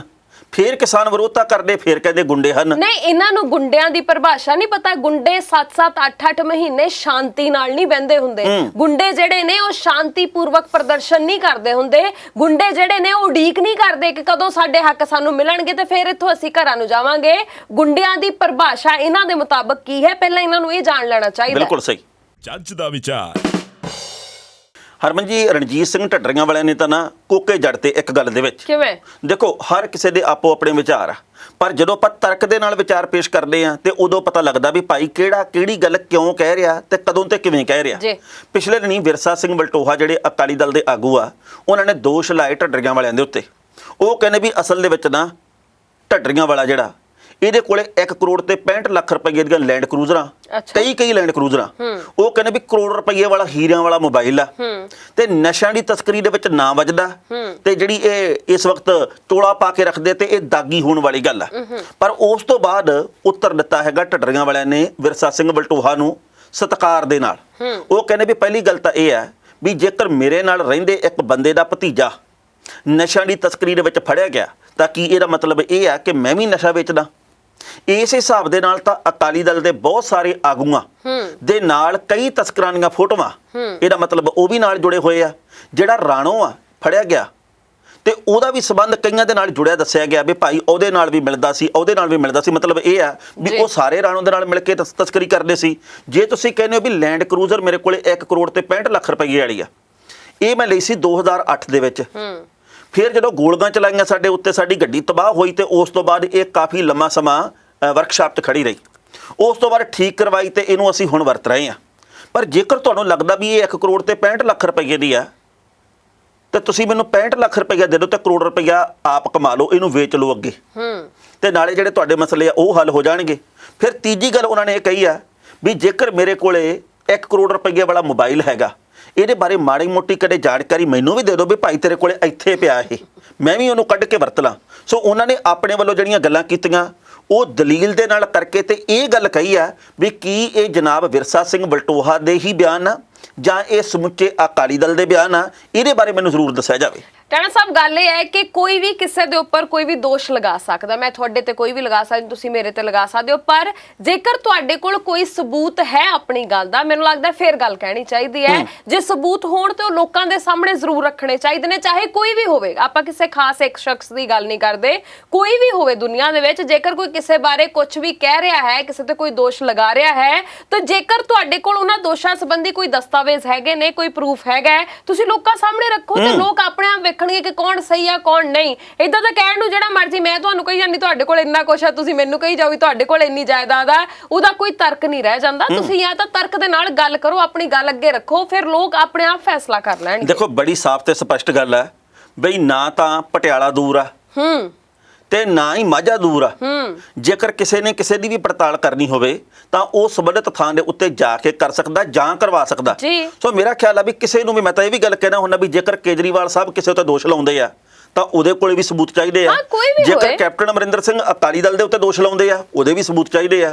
ਜੇਕਰ ਸੁਖਬੀਰ ਸਿੰਘ ਬਾਦਲ ਕਿਸੇ ਦੇ ਉੱਤੇ ਲਾਉਂਦੇ ਆ, ਉਹਦੇ ਵੀ ਸਬੂਤ ਚਾਹੀਦੇ ਆ। ਤੇ ਜੇਕਰ ਤੁਸੀਂ ਜਾਂ ਮੈਂ ਲਾਉਨੇ ਆ ਤਾਂ ਸਾਡੇ ਕੋਲੇ ਵੀ ਸਬੂਤ ਚਾਹੀਦੇ ਆ। ਪਰ ਲੋਕਾਂ ਨੂੰ ਵੀ ਸਵਾਦ ਲੈਣਾ ਬੰਦ ਕਰਨਾ ਚਾਹੀਦਾ। ਲੋਕਾਂ ਨੂੰ ਇਹ ਗੱਲਾਂ ਚੰਗੀਆਂ ਲੱਗਦੀਆਂ, ਘਿਓ ਵਰਗੀਆਂ ਲੱਗਦੀਆਂ। ਉਹ ਦੇਖੋ ਉਹਨੂੰ ਠੋਕਤਾ, ਉਹ ਦੇਖੋ ਉਹਨੂੰ ਚੱਕਤਾ, ਉਹ ਦੇਖੋ ਉਹਨੂੰ ਰੱਖਤਾ, ਉਹਨੂੰ ਸਿੱਧਾ ਹੀ ਕਹਿਤਾ, ਸਿੱਧਾ ਹੀ ਕਹਤਾ ਇਹ ਬੰਦਾ ਉਹ ਪੜਾਕੇ ਪਾਉਂਦਾ, ਤੇ ਪੜਾਕੇ ਆਪਦੇ ਪਏ ਪਏ ਹੁੰਦੇ ਸਾਡੇ ਜੀ। ਵੀ ਅਸੀਂ ਇਹ ਤਾਂ ਵੇਖੀਏ ਵੀ ਸਾਨੂੰ ਕਿਹਨੇ ਸਾਡੇ ਪੜਾਕੇ ਪਾਤੇ, ਸਾਡੇ ਨਾਲ ਕੀ ਹੋਈ ਜਾਂਦਾ, ਉਧਰ ਨਹੀਂ ਖਿਆਲ ਹੈਗਾ। ਅਸੀਂ ਵੱਡੀਆਂ ਗੱਲਾਂ ਕਰਦੇ ਆਂ, ਅਸੀਂ ਵੱਡੇ ਲੋਕਾਂ ਵੱਲ ਵੇਖਦੇ ਆਂ, ਜਦ ਕਿ ਪਹਿਲਾਂ ਆਪਣੇ ਆਪ ਵੱਲ ਵੇਖਣਾ ਚਾਹੀਦਾ ਵੀ ਮੇਰੀ ਜ਼ਿੰਦਗੀ 'ਚ ਕੀ ਚੱਲ ਰਿਹਾ ਹੈ, ਤੇ ਆਪਾਂ ਉਹ ਸਵਾਦ ਲੈਣੇ ਬੰਦ ਕਰਾਂਗੇ ਤਾਂ ਜ਼ਿੰਦਗੀ 'ਚ ਕੁਝ ਬਣਾ ਸਕਾਂਗੇ। ਬਿਲਕੁਲ ਸਹੀ। ਜੱਜ ਦਾ ਵਿਚਾਰ। ਲਓ ਜੀ, ਵਕਫੇ ਤੋਂ ਬਾਅਦ ਇੱਕ ਵਾਰ ਫਿਰ ਤੁਹਾਡਾ ਸਵਾਗਤ ਹੈ। ਮੈਂ ਹਾਂ ਸਵਰਨ ਸਿੰਘ ਤੇ ਨਾਲ ਨੇ ਹਰਮਨ ਜੀ। ਤੇ ਹੁਣ ਅੱਗੇ ਵਧੀਆ ਟਾਣਾ ਸਾਹਿਬ। ਬਿਲਕੁਲ ਹਰਮਨ ਜੀ, ਹੁਣ ਇੱਕ ਮੇਰੀ ਬੇਨਤੀ ਆ, ਦੇਖੋ ਮੀਂਹ ਤਾਂ ਪੈਣਾ ਹੋ ਗਿਆ ਸ਼ੁਰੂ, ਹੋ ਸਕਦਾ ਵੀ ਵੱਧ ਵੀ ਜਾਵੇ, ਹੋ ਸਕਦਾ ਘਟ ਵੀ ਜਾਵੇ, ਮੈਨੂੰ ਪਤਾ ਹੈ। ਗੱਲ ਪੂਰੀ ਸੁਣਨੀ ਆ ਜੀ। ਜੇ ਤੁਹਾਨੂੰ ਸਾਰਾ ਕੁਝ ਪਤਾ, ਤੁਸੀਂ ਵੀ ਮੀਆਂ ਜੀ ਵਰਗੇ ਆ ਵੀ ਤੁਹਾਨੂੰ ਸਾਰਾ ਕੁਝ ਪਤਾ ਹੁੰਦਾ ਪਹਿਲੇ। ਨਾ ਮੀਆਂ ਜੀ ਤਾਂ ਪਤਾ ਨਹੀਂ ਕਿਸੇ ਦੇ ਨਾਲ ਰਹਿੰਦੇ, ਕਿਸੇ ਦੇ ਨਾਲ ਮਿਲਦੇ, ਕਿਸੇ ਨਾਲ ਕੰਮ ਕਰਦੇ, ਗੱਲਬਾਤ ਕਰਦੇ ਆ ਕਿ ਨਹੀਂ ਕਰਦੇ, ਪਰ ਮੈਂ ਜਿਹਦੇ ਨਾਲ ਕੰਮ ਕਰਦੀ ਆ, ਜਿਨ੍ਹਾਂ ਦੇ ਨਾਲ ਮੈਂ ਘਰ ਦੇ ਵਿੱਚ ਰਹਿੰਦੀ ਆ, ਜਾਂ ਜਿਨ੍ਹਾਂ ਨੂੰ ਵੀ ਮੈਂ ਜਾਣਦੀ ਆ, ਮੈਨੂੰ ਚੰਗੀ ਤਰ੍ਹਾਂ ਪਤਾ ਹੁੰਦਾ ਵੀ ਕਿਹੜੇ ਮੌਕੇ ਤੇ ਕਿਹੜੀ ਗੱਲ ਕਰਾਂਗੇ। ਪਕੌੜੇ, ਮੈਂ ਤੁਹਾਨੂੰ ਪਕੌੜੇ ਕਹਿਣ ਲੱਗਾ ਸੀ, ਹੁਣ ਮੈਨੂੰ ਵੀ ਪਤਾ ਅਗਲੀ ਗੱਲ ਦਾ, ਇਹ ਮੈਨੂੰ ਮਿਲਣੇ ਨਹੀਂ। ਦੇਖਿਆ, ਤੁਸੀਂ ਵੀ ਜਾਣਦੇ ਹੋ ਪਰ ਮੀਆਂ ਜੀ ਨਹੀਂ ਜਾਣਦੇ, ਨਾ ਉਹ ਤੁਹਾਨੂੰ ਜਾਣਨ ਨਾ ਮੈਨੂੰ ਜਾਣਨ। ਜਦੋਂ ਮੈਂ ਮੀਂਹ ਦੀ ਗੱਲ ਕਰਾਂ, ਇਹ ਕਹਿੰਦੇ ਹੁਣ ਤੂੰ ਪਕੌੜੇ ਮੰਗੇਗਾ, ਤੇ ਮੈਨੂੰ ਪਤਾ ਮੈਨੂੰ ਮਿਲਣੇ ਨਹੀਂ। ਖਵਾ ਦਾਂਗੇ ਟਾਣਾ ਸਾਹਿਬ, ਕਿੱਡੀ ਕੁ ਗੱਲ ਆ। ਖਵਾ ਦਾਂਗੇ ਨਹੀਂ, ਅੱਜ ਹੀ ਖਵਾ ਦਿੰਦੇ ਹਾਂ। ਤੁਸੀਂ ਦਫ਼ਤਰ ਤੋਂ ਛੁੱਟੀ ਤੇ ਹੋ ਅੱਜ? ਕਿਉਂ ਨਹੀਂ, ਮਤਲਬ ਆਪਾਂ ਕੰਮ ਨਹੀਂ ਕਰਨਾ ਕੋਈ? ਇਹ ਤਾਂ ਮਸਲਾ ਖੜਾ ਕਰਨ ਵਾਲੀ ਗੱਲ ਹੈ। ਪ੍ਰੋਗਰਾਮ ਤੋਂ ਬਾਅਦ ਵੀ 3600 ਕੰਮ ਹੁੰਦੇ ਨੇ ਟਾਣਾ ਸਾਹਿਬ, ਆਪਾਂ ਉਹ ਸਾਰੇ ਕਰਨੇ। ਜੇ ਤਾਂ ਤੁਸੀਂ ਉਹ ਕੰਮ ਕਰਨੇ ਆ ਤੇ ਫਿਰ ਕੋਈ ਨਹੀਂ, ਨਾਲ ਮੈਂ ਤੁਹਾਨੂੰ ਖਵਾ ਦਊਂਗੀ। ਤੁਸੀਂ ਨਾ ਗੱਲ ਨੂੰ ਮੰਨ ਲਿਆ ਕਰੋ, ਬੇਨਤੀ ਨੂੰ ਸਵੀਕਾਰ ਕਰ ਲਿਆ ਕਰੋ, ਬਾਅਦ ਦੇ ਵਿੱਚ ਕਿਸੇ ਨੇ ਥੱਲੇ ਟਿੱਪਣੀ ਕਰ ਲਿਆ, ਆਪਸ 'ਚ ਹੀ ਲੜੀ ਜਾਂਦੇ ਆ। ਨਹੀਂ ਤਾਂ ਉਹ ਪਕੌੜੇ ਲੈ ਆਉਣ, ਆਪਾਂ ਨੂੰ ਕੋਈ ਸਮੱਸਿਆ ਥੋੜੀ ਹੈ, ਦੋਵੇਂ ਬਹਿ ਕੇ ਖਾ ਲਾਂਗੇ। ਹਾਂ, ਸਾਰੇ ਖਾਵਾਂਗੇ। ਹਾਂ, ਆਪਣੀ ਤਾਂ ਸਾਰਿਆਂ ਨਹੀਂ ਬਣਦੀ ਆ। ਟਾਣਾ ਸਾਹਿਬ ਖਾਵਾਂਗੇ, ਆਪਾਂ ਪਕੌੜੇ ਖਾਵਾਂਗੇ ਜੀ। ਹਾਂ, ਤੇ ਕੱਲ ਦੇ ਪ੍ਰੋਗਰਾਮ 'ਚ ਦੱਸਾਂਗੇ ਵੀ। ਅੱਛਾ, ਹਾਂ ਠੀਕ ਆ। ਤੇ ਹੁਣ ਖਬਰ ਵੀ ਤਾਂ ਅੱਗੇ ਵਧਾਈਏ ਆਪਾਂ। ਪਾਓ ਸਾਂਝ। ਟਾਣਾ ਸਾਹਿਬ, ਇਸ ਵੇਲੇ ਹਰ ਇੱਕ ਬੰਦਾ ਪੱਤਰਕਾਰ ਆ, ਕਿਉਂਕਿ ਹਰੇਕ ਦੀ ਜੇਬ ਦੇ ਵਿੱਚ ਮੋਬਾਈਲ ਆ। ਜਿੱਥੇ ਵੀ ਜੋ ਵੀ ਕੁਝ ਵਾਪਰਦਾ ਹੈ, ਫਟ ਉਹਦੀ ਵੀਡੀਓ ਬਣ ਕੇ ਹਾਲੇ ਪੱਤਰਕਾਰਾਂ ਤੱਕ ਬਾਅਦ ਚ ਪਹੁੰਚਦੀ ਆ। ਲੋਕੀ ਪਹਿਲਾਂ ਹੀ ਸੋਸ਼ਲ ਮੀਡੀਆ ਦੇ ਉੱਪਰ ਪਾ ਦਿੰਦੇ ਨੇ, ਔਰ ਇਹੋ ਜਿਹੀ ਹੀ ਇੱਕ ਵੀਡੀਓ ਬਹੁਤ ਜ਼ਿਆਦਾ ਅੱਗੇ ਤੋਂ ਅੱਗੇ ਫੈਲ ਰਹੀ ਹੈ। ਇਹ ਵੀਡੀਓ ਰਾਜਪੁਰੇ ਤੋਂ ਆਈ ਹੈ, ਜਿਹਦੇ ਵਿੱਚ ਕਿ ਇੱਕ ਬੀਜੇਪੀ ਦੇ ਨਾਲ ਜੁੜਿਆ ਹੋਇਆ ਆਗੂ ਜਿਹੜਾ ਉਹ ਆਪਣੀ ਜਾਨ ਬਚਾਉਂਦਾ ਹੋਇਆ ਨਜ਼ਰ ਆ ਰਿਹਾ। ਜਾਨ ਬਚਾਉਂਦਾ ਮੈਂ ਇਸ ਲਈ ਕਹਿ ਰਹੀ ਹਾਂ ਕਿਉਂਕਿ ਕਿਸਾਨਾਂ ਨੇ ਬਹੁਤ ਵੱਡੀ ਗਿਣਤੀ ਦੇ ਵਿੱਚ ਉਹਨੂੰ ਘੇਰਾ ਪਾਇਆ, ਜਿਸ ਤੋਂ ਬਾਅਦ ਵਿੱਚ ਉੱਥੋਂ ਕਹਿੰਦੇ ਆ ਕਿ ਕਿਸਾਨ ਕਾਫੀ ਤੱਤੇ ਭਰੇ ਹੋਏ। ਹਾਲਾਂਕਿ ਬੀਜੇਪੀ ਆਗੂ ਦੇ ਉੱਤੇ ਵੀ ਦੋਸ਼ ਲੱਗੇ ਨੇ ਕਿ ਉਹਨੇ ਗਾਲਾਂ ਕੱਢੀਆਂ ਨੇ।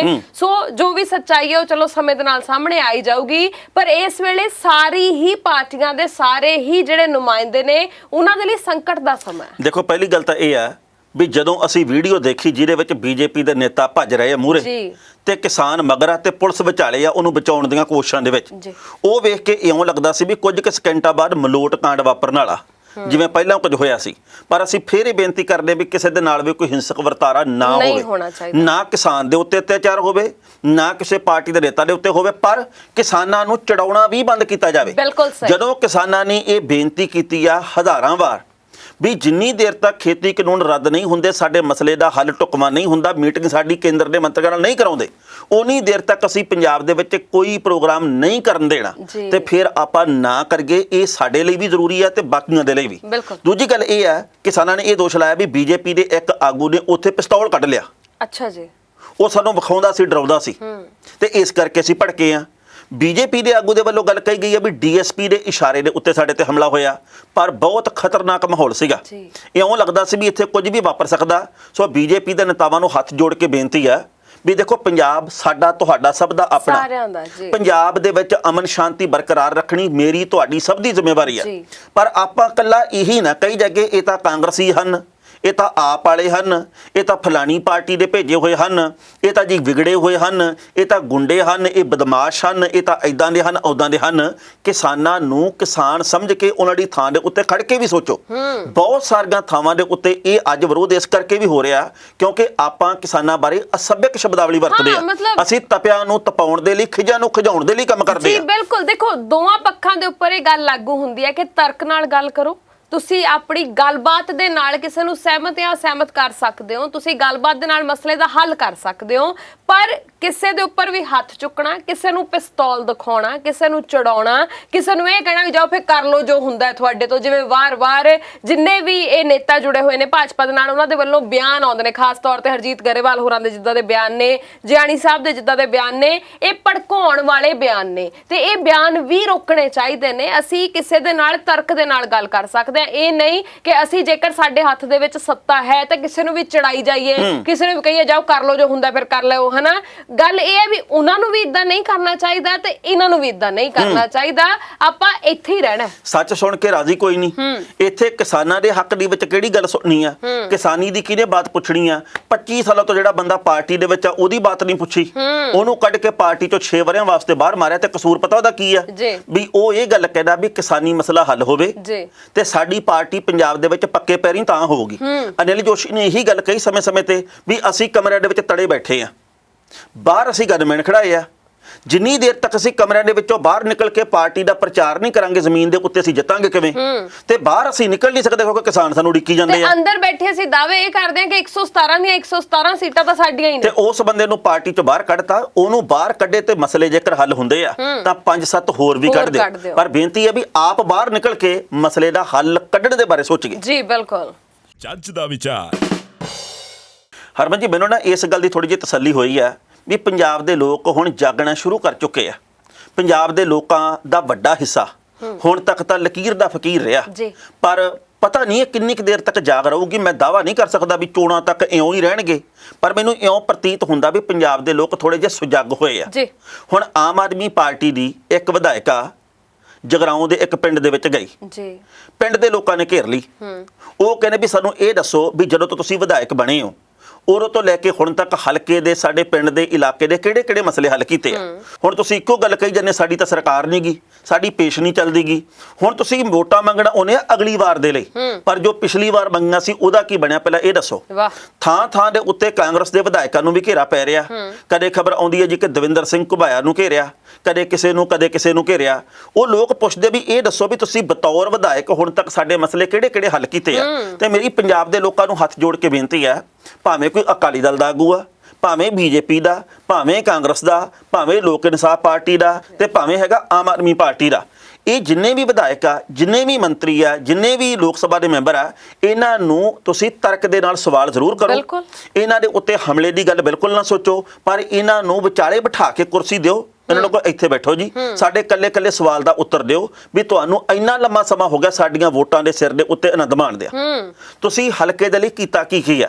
ਇਹ ਨਾ ਹੋਵੇ ਅੱਜ ਤਾਂ ਦੁੱਧ ਦੇ ਉਬਾਲ ਵਾਂਗੂ ਅਸੀਂ ਬਾਹਰ ਨੱਠੇ ਭੱਜੇ ਫਿਰਦੇ ਆ, ਉਹਨੂੰ ਵੀ ਘੇਰ ਲਿਆ, ਪਰ ਵੋਟਾਂ ਤੋਂ 3 ਕੁ ਮਹੀਨੇ ਪਹਿਲਾਂ ਫਿਰ ਕਹਿ ਦਈਏ ਆਪਾਂ ਐ ਨੂੰ ਜਾਣੇ ਹੁੰਨੇ ਆ, ਆਪਾਂ ਇਉਂ ਨੂੰ ਜਾਣੇ ਹੁੰਨੇ ਆ। ਉਦੋਂ ਤੱਕ ਚੇਤਾ ਰੱਖਿਓ ਵੀ ਤੁਹਾਡੇ ਮਸਲੇ ਹੱਲ ਨਹੀਂ ਹੋਏ। ਕਾਨੂੰਨ ਨੂੰ ਹੱਥ 'ਚ ਲੈਣ ਦਾ ਕੋਈ ਮਤਲਬ ਨਹੀਂ, ਚਾਹੇ ਉਹ ਕੋਈ ਫਿਰ ਮੰਤਰੀ ਸੰਤਰੀ ਕਾਨੂੰਨ ਨੂੰ ਹੱਥ 'ਚ ਲਵੇ ਜਾਂ ਫਿਰ ਕੋਈ ਆਮ ਲੋਕ ਲੈਣ। ਕਾਨੂੰਨ ਨੂੰ ਹੱਥ 'ਚ ਬਿਲਕੁਲ ਨਹੀਂ ਲੈਣਾ ਚਾਹੀਦਾ, ਪਰ ਤਰਕ ਦੇ ਨਾਲ ਸਾਡਾ ਹੱਕ ਆ, ਅਸੀਂ ਸਵਾਲ ਕਰ ਸਕਦੇ ਆ। ਤਰਕ ਦੇ ਨਾਲ ਆਰਾਮ ਨਾਲ ਬਿਠਾ ਕੇ ਚਾਹ ਪਾਣੀ ਪੁੱਛ ਕੇ ਉਹਨੂੰ ਸਵਾਲ ਜ਼ਰੂਰ ਕਰੋ, ਕਿਉਂਕਿ ਜੇ ਸਵਾਲ ਦਾ ਜਵਾਬ ਨਹੀਂ ਹੋਊਗਾ ਅਗਲਾ ਆਪੇ ਉੱਠ ਕੇ ਉੱਥੋਂ ਭੱਜਣ ਦੀ ਕਰੂਗਾ ਵੀ ਮੇਰੇ ਕੋਲ ਜਵਾਬ ਹੈ ਨਹੀਂ, ਮੈਂ ਚੱਲਾਂ। ਜੇਕਰ ਕੋਈ ਇਹ ਗੱਲ ਕਹੇ ਕਿ ਸਾਡੀ ਪਾਰਟੀ ਦੀ ਕਿਹੜਾ ਸਰਕਾਰ ਆ, ਜੇ ਹੁੰਦੀ ਐ ਕਰਦੇ, ਫਿਰ ਤੁਸੀਂ ਇਹ ਗੱਲ ਜ਼ਰੂਰ ਪੁੱਛਿਆ ਕਰੋ ਵੀ ਤੁਸੀਂ ਉਦੋਂ ਜੇ ਸ਼ਬਦ ਵਿੱਚ ਵਰਤਿਆ ਸੀ, ਜੇ ਸਾਡੀ ਸਰਕਾਰ ਆ ਗਈ ਤਾਂ ਅਸੀਂ ਤੁਹਾਡੇ ਮਸਲੇ ਹੱਲ ਕਰ ਦਿਆਂਗੇ, ਜੇ ਨਾ ਆਈ ਫਿਰ ਕੰਮ ਔਖਾ। ਕਦੇ ਆਹ ਸ਼ਬਦ ਵਰਤਿਆ, ਉਦੋਂ ਇਹ ਗੱਲ ਕਹਿੰਦੇ ਹੁੰਦੇ ਮੈਨੂੰ ਜਿਤਾਓ ਮੈਂ ਤੁਹਾਡੇ ਸਾਰੇ ਮਸਲੇ ਹੱਲ ਕਰੂੰ। ਜੇਕਰ ਤੁਸੀਂ ਉਦੋਂ ਦਾਅਵਾ ਕਰਦੇ ਆ ਆਪਦੇ ਬਾਰੇ ਤੇ ਫਿਰ ਬਾਅਦ ਦੇ ਵਿੱਚ ਕਿਉਂ ਨਹੀਂ ਹੱਲ ਕੀਤੇ? ਬਿਲਕੁਲ ਸਹੀ, ਪਰ ਗੱਲ ਇਹ ਹੈ ਨਾ ਟੈਣਾ ਸਾਹਿਬ ਕਿ ਇਹ ਜਾਗ ਲੱਗੀ ਰਵੇ, ਤਰਕ ਦੇ ਨਾਲ ਸਵਾਲ ਕਰਨ ਦੀ ਜਾਗ ਲੱਗੀ ਰਵੇ, ਕਿਉਂਕਿ ਅਸੀਂ ਅਕਸਰ ਇਹ ਭੁੱਲ ਜਾਂਦੇ। ਸਾਨੂੰ ਇਹ ਲੱਗਦਾ ਹੈ ਕਿ ਵੋਟ ਪਾਉਣ ਤੱਕ ਹੀ ਮੇਰਾ ਕੰਮ ਸੀ, ਮੇਰਾ ਫਰਜ਼ ਸੀ, ਉਸ ਤੋਂ ਬਾਅਦ ਤਾਂ ਮੈਨੂੰ ਕਿਹਨੇ ਪੁੱਛਣਾ ਹੈ? ਨਹੀਂ, ਜੇ ਅਸੀਂ ਆਪਣੇ ਸਵਾਲ ਜਿਹੜੇ ਵਾਜਬ ਤਰੀਕੇ ਨਾਲ ਪੁੱਛਾਂਗੇ ਤਾਂ ਇਹਨਾਂ ਨੂੰ ਸਾਨੂੰ ਪੁੱਛਣਾ ਹੀ ਪਊਗਾ, ਇਹਨਾਂ ਨੂੰ ਸਾਡੇ ਸਵਾਲਾਂ ਦੇ ਜਵਾਬ ਦੇਣੇ ਹੀ ਪੈਣਗੇ। ਹੁਣ ਤੱਕ ਜਿੰਨੇ ਵੀ ਸਾਲ ਹੋ ਗਏ ਸਾਨੂੰ ਵੋਟਾਂ ਪਾਉਂਦੇ ਨੂੰ, ਜਿਹਨੇ ਜਦੋਂ ਹੋਸ਼ ਸੰਭਾਲੀ, ਜਦੋਂ ਤੋਂ ਵੋਟ ਪਾਉਣੀ ਸ਼ੁਰੂ ਕੀਤੀ, ਉਦੋਂ ਤੋਂ ਧਿਆਨ ਲਾ ਕੇ ਦੇਖ ਲਵੇ ਵੀ ਉਹਨੇ ਕਿੰਨਾ ਕੁ ਵਧੀਆ ਹੁੰਦਾ ਹੋਇਆ ਪੰਜਾਬ ਨੂੰ ਵੇਖ ਲਿਆ ਜਾਂ ਫਿਰ ਪੰਜਾਬ ਦੇ ਹਾਲਾਤਾਂ ਨੂੰ ਨਿੱਘਰਦਾ ਹੋਇਆ ਵੇਖ ਲਿਆ, ਹਨਾ। ਅਗਲਾ ਬੰਦਾ ਆਪ ਵੇਖੇ ਕਿ ਅਸੀਂ ਨਿਗਾਰ ਵੱਲ ਜਾ ਰਹੇ ਹਾਂ, ਕਿ ਅਸੀਂ ਸਾਡਾ ਫਾਇਦਾ ਹੋ ਰਿਹਾ, ਅਸੀਂ ਉਭਾਰ ਵੱਲ ਜਾ ਰਹੇ ਹਾਂ। ਇਹ ਸਾਰਾ ਕੁਝ ਸਾਨੂੰ ਆਪ ਸੋਚਣਾ ਪਊਗਾ, ਦੇਖਣਾ ਪਊਗਾ, ਤਾਂ ਹੀ ਅਸੀਂ ਸਹੀ ਤੇ ਗਲਤ ਵਿਚਲਾ ਫਰਕ ਜਿਹੜਾ ਉਹ ਵੇਖ ਸਕਾਂਗੇ। ਤੁਸੀਂ ਜਨਰਲ ਕੈਟਾਗਰੀ ਦੇ ਵਿੱਚੋਂ, ਜੱਟ ਭਾਈਚਾਰੇ ਚੋਂ ਜਾਂ ਕਿਸੇ ਹੋਰ ਦੇ ਵਿੱਚੋਂ ਆ, ਤੁਸੀਂ ਦਲਿਤ ਭੈਣ ਭਰਾਵਾਂ ਦੇ ਵਿੱਚੋਂ ਆ, ਤੁਸੀਂ ਕਿਸੇ ਦੇ ਵਿੱਚੋਂ ਆ, ਇਹ ਗੱਲਾਂ ਬਾਅਦ ਦੇ ਵਿੱਚ ਪਰੇ ਰੱਖ ਦਿਓ, ਪਰ ਪਹਿਲਾਂ ਤੁਸੀਂ ਪੰਜਾਬੀ ਹੋ। ਪੰਜਾਬ ਦੇ ਮਸਲਿਆਂ ਦੇ ਪ੍ਰਤੀ ਲੋਕਾਂ ਨੂੰ ਜਵਾਬਦੇਹ ਕਰਨ ਵਾਲੇ ਜਿਨ੍ਹਾਂ ਨੂੰ ਵੋਟਾਂ ਪਾਉਂਦੇ ਰਹੇ ਆ, ਹੁਣ ਤੱਕ ਵੰਡੀਆਂ ਇਸ ਗੱਲ 'ਚ ਪੈਂਦੀਆਂ ਰਹੀਆਂ ਵੀ ਤੁਹਾਡਾ ਗੁਰਦੁਆਰਾ ਆ ਬਣਾਤਾ, ਤੁਹਾਡਾ ਸ਼ਮਸ਼ਾਨ ਘਾਟਾ ਬਣਾਤਾ, ਤੁਹਾਡੀ ਧਰਮਸ਼ਾਲਾ ਐ ਖੜੀ ਕਰਤੀ ਆ, ਤੇ ਤੁਹਾਡੀਆਂ ਵੋਟਾਂ ਦੇ ਲਈ ਅਸੀਂ ਆਹ ਬੰਦਾ ਖੜਾ ਕਰਤਾ, ਤੁਹਾਡੀਆਂ ਵੋਟਾਂ ਦੇ ਵਿੱਚ ਪਾੜ ਦੇ ਲਈ ਆਹ ਕਰਤਾ। ਐਤਕੀ ਇਹਨਾਂ ਗੱਲਾਂ ਤੋਂ ਗੁਰੇਜ਼ ਕਰਿਓ। ਜੇਕਰ ਤੁਸੀਂ ਜਾਗਰੂਕ ਹੋ ਤੇ ਫਿਰ ਇਹਨਾਂ ਗੱਲਾਂ ਦੇ ਪ੍ਰਤੀ ਥੋੜਾ ਜਿਹਾ ਸੋਚਿਓ। ਜੀ ਆਪਾਂ ਇੱਕ ਉਦਾਹਰਨ ਲੈ ਲੈਂਦੇ ਆ ਟਾਣਾ ਸਾਹਿਬ, ਅਸੀਂ ਆਪਣੇ ਘਰ ਦੀ ਉਦਾਹਰਨ ਲੈਂਦੇ ਆ। ਜਦੋਂ ਘਰ ਦੇ ਵਿੱਚ ਕੋਈ ਵੀ ਬੰਦਾ ਬਾਹਰੋਂ ਆਉਂਦਾ, ਅਸੀਂ ਉਹਨੂੰ ਪੁੱਛਦੇ ਆ ਹਾਂ ਵੀ ਕਿੱਧਰ ਕਿਉਂ ਆਏ ਹੋ, ਹਨਾ। ਜੇ ਕੋਈ ਬਾਹਰਲਾ ਬੰਦਾ ਆ ਕੇ ਸਾਡੇ ਘਰ 'ਚ ਦਖਲ ਦਿੰਦਾ ਹੈ, ਅਸੀਂ ਕਹਿੰਦੇ ਆ ਵੀ ਨਹੀਂ ਭਾਈ ਐ ਨਹੀਂ ਐ ਹੋਊਗਾ, ਜਾਂ ਤੁਸੀਂ ਸਾਡੇ ਸਵਾਲਾਂ ਦਾ ਜਵਾਬ ਦਿਓ, ਫਿਰ ਅਸੀਂ ਤੁਹਾਨੂੰ ਘਰ ਦੇ ਵਿੱਚ ਆਉਣ ਦਿਆਂਗੇ, ਹਨਾ। ਉਦੋਂ ਅਸੀਂ ਸਾਰੀਆਂ ਜੇ ਗੱਲਾਂ ਕਰਦੇ, ਪੰਜਾਬ ਵੀ ਸਾਡਾ ਘਰ ਆ, ਜਿਹੜੇ ਇੱਥੇ ਜਿੱਤਦੇ ਨੇ, ਜਿਹੜੇ ਇੱਥੇ ਸਾਡੇ ਲੀਡਰ ਨੇ, ਉਹ ਵੀ ਸਾਡੇ ਭੈਣ ਭਰਾ ਨੇ, ਤੇ ਅਸੀਂ ਤਰਕ ਦੇ ਨਾਲ ਉਹਨਾਂ ਨੂੰ ਵੀ ਸਵਾਲ ਕਰ ਸਕਦੇ ਹਾਂ, ਭਾਈ ਆਹ ਚੀਜ਼ ਇਦਾਂ ਕਿਉਂ ਨਹੀਂ ਆ, ਆਹ ਗੱਲ ਤੁਸੀਂ ਕਹੀ ਸੀ, ਆਹ ਵਾਅਦਾ ਕਿਉਂ ਨਹੀਂ ਪੁਗਾਇਆ ਗਿਆ। ਅਸੀਂ ਸਾਰੀਆਂ ਗੱਲਾਂ ਪੁੱਛ ਸਕਦੇ ਹਾਂ, ਪਰ ਸਿਰਫ ਤਰਕ ਦੇ ਨਾਲ। ਬਿਲਕੁਲ ਸਹੀ। ਜੱਜ ਦਾ ਵਿਚਾਰ। हरमन जी एक गल सुनी है जी। ये कैसा टुआ पाटा है, जब लांगा जाता है ना टापा जाता है। हाँ मैं तो वो भी सुनी है, ये कैसा मंजा डाया है। हाँ बिग टोआ इन द सड़के सुनिया ਇਹ ਤਾਂ ਵਾਵਾ ਮਸ਼ਹੂਰ ਹੋਇਆ। ਹਾਂ ਪਰ ਟੋਏ ਸੜਕਾਂ ਦੇ ਵਿੱਚ ਥਾਂ ਤੇ ਪਏ ਆ। ਮੈਨੂੰ ਤਾਂ ਗੁੱਸਾ ਬੜਾ ਆਈ ਜਾਂਦਾ ਇਹ ਖਬਰਸਾਜੀ ਕਰਨ ਤੋਂ ਪਹਿਲਾਂ ਜੀ। ਜਿੱਥੇ ਮੈਂ ਰਹਿਣਾ ਸਾਡੇ ਮੁਹੱਲੇ ਦੇ ਵਿੱਚ ਅੱਧੀਆਂ ਸੜਕਾਂ ਬਣਾ ਗਏ ਤੇ ਅੱਧੀਆਂ ਛੱਡ ਗਏ ਆ। ਟਾਣਾ ਸਾਹਿਬ ਹਾਂ ਤੁਸੀਂ ਮੇਰਾ ਹੋਰ ਜ਼ਖਮ ਕਰੇਦ ਦਿੱਤਾ। ਜਿਹੜੀ ਸਾਡੇ ਘਰ ਦੇ ਮੂਹਰ ਦੀ ਲੰਘਦੀ ਆ ਸੜਕ, ਉਹ ਨਹੀਂ ਬਣਾ ਕੇ ਗਏ। ਅੱਛਾ ਜੀ। ਜਿਹੜੀ ਉੱਤੋਂ ਦੀ ਲੰਘਦੀ ਉਹ ਬਣਾ ਗਏ। ਟਾਣਾ ਤੇ ਸਾਹਿਬ ਮੈਂ ਸਾਡੇ ਮੁਹੱਲੇ ਦੇ ਸਾਥੀਆਂ ਨੂੰ ਪੁੱਛਿਆ, ਭੈਣਾ ਵੀਰਾਂ ਨੂੰ, ਉਹ ਕਹਿੰਦੇ ਵੀ ਠੇਕੇਦਾਰ ਕਹਿੰਦਾ ਵੀ ਪੈਸੇ ਮੁੱਕ ਗਏ। ਤੇ ਮੈਂ ਕਿਹਾ ਇਹ ਵੀ ਅਸੀਂ ਇਕੱਠੇ ਕਰਕੇ ਦੇਣੇ ਆ।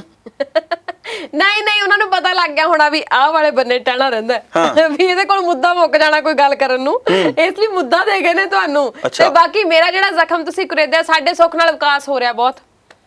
ਇੰਨੇ ਵਿਕਾਸ ਦੇ ਝੰਡੇ ਝੂਲ ਰਹੇ ਨੇ, ਸਾਰਾ ਜਲੰਧਰ ਹੀ ਪੱਟ ਸੁੱਟਿਆ ਉਹਨਾਂ ਨੇ ਵਿਕਾਸ ਦੇ ਨਾਂ ਦੇ ਉੱਤੇ। ਮਤਲਬ ਸੀਵਰੇਜ ਪੈ ਰਿਹਾ, ਪਾਈਪਾਂ ਪੈ ਰਹੀਆਂ, ਠੀਕ ਆ ਪੈਣੀਆਂ ਚਾਹੀਦੀਆਂ ਨੇ, ਪਰ ਇਹਦਾ ਮਤਲਬ ਇਹ ਤਾਂ ਨਹੀਂ ਵੀ ਜਿੱਥੇ ਪਾਤਾ ਉੱਥੋਂ ਸੜਕ ਪੱਟੀ ਸੀ ਉਹਦੇ ਉੱਤੇ ਮਿੱਟੀ ਤਾਂ ਪਾ ਜੋ। ਲੋਕ ਵੀ ਇੰਨੇ ਝੁੱਡੂ ਆ, ਮੈਂ ਤਾਂ ਕਦੇ ਕਦੇ ਹੈਰਾਨ ਹੁੰਨਾ ਜਦੋਂ ਸੜਕ ਬਣਾ ਕੇ ਜਾਂਦੇ ਨਾ, ਨਾਲ ਦੀ ਨਾਲ ਇਹਨਾਂ ਨੂੰ ਐ ਚਿੱਤੇ ਆਉਣ ਲੱਗਦਾ ਵੀ ਇਸ ਤਾਂ ਟੂਟੀ ਵਾਲੀ ਪਾਈਪ ਪਾਉਣੀ ਆ, ਐ ਪੱਟੀ ਜਾਂਦੇ ਹੁੰਦੇ ਤੜਕੇ ਦੜਾਉਂ ਜਾਂ ਸੜਕ ਦੇ ਵਿਚਾਲੇ ਸੁੰਬਾ ਜਾਂ ਗੱਡ ਕੇ ਨਾ ਤੇ ਕਹਿੰਦੇ ਟੈਂਟ ਲਾਉਣਾ, ਪਤਾ ਇੱਥੇ ਧਾਰਮਿਕ ਪ੍ਰੋਗਰਾਮ ਕਰਾਉਣਾ। ਜੀ ਮਤਲਬ ਉਹ ਤਾਂ ਚਲੋ ਬਾਅਦ ਦੀਆਂ ਗੱਲਾਂ ਨੇ, ਪਰ ਫਿਲਹਾਲ ਜਿਹੜੇ ਸਾਡੇ ਘਰ ਦੇ ਮੋੜ ਦੀ ਸੜਕ ਲੰਘਦੀ ਹੈ, ਉਹ ਸੜਕ ਅੱਧੀ ਪੱਟੀ ਹੋਈ ਹੈ ਤੇ ਸਿਰਫ ਅੱਧੀ ਹੀ ਕੰਮ ਦੇ ਵਿੱਚ ਹੈ। ਤੇ ਅੱਧੀ ਕੰਮ ਦੇ ਵਿੱਚ ਵੀ ਕਾਹਦੀ ਆ, ਉਹਦੇ ਉੱਤੇ ਵੀ ਮਿੱਟੀ ਪੱਥਰ ਸਾਰਾ ਕੁਝ ਰੋੜ ਆਉਂਦਾ ਹੈ। ਤੇ ਉਸੇ ਵਿਕਾਸ ਦਾ ਨਤੀਜਾ ਪਿਛਲੇ ਦਿਨੀ ਜਿਹੜੀ ਦੁਰਘਟਨਾ ਹੋਈ ਸੀ ਉਹ ਸੀ। ਛਿੱਲੀਆਂ ਹੋਈਆਂ ਬਾਹਾਂ ਇਸ ਥਾਂ ਦੇ ਉੱਤੇ ਨਜ਼ਰ ਆਈਆਂ ਉਸ ਵਿਕਾਸ ਦੇ ਕਰਕੇ। ਅੰਨਾ ਵਿਕਾਸ ਹੋਇਆ ਪਿਆ, ਅੰਨੇ ਵਾਹ ਚਲਾਉਂਦੇ ਇਸ ਕਰਕੇ ਮੋਟਰਸਾਈਕਲ। ਨਹੀਂ ਮੈਂ ਤਾਂ ਠੀਕ ਚਲਾ ਰਹੀ ਸੀ। ਮੈਂ ਆਪਦੀ ਗੱਲ ਵੀ ਤਾਂ ਕਰ ਸਕਦਾ, ਮੈਂ ਹਮੇਸ਼ਾ ਤੁਹਾਡੀਆਂ ਗੱਲਾਂ ਕਰਨੀਆਂ।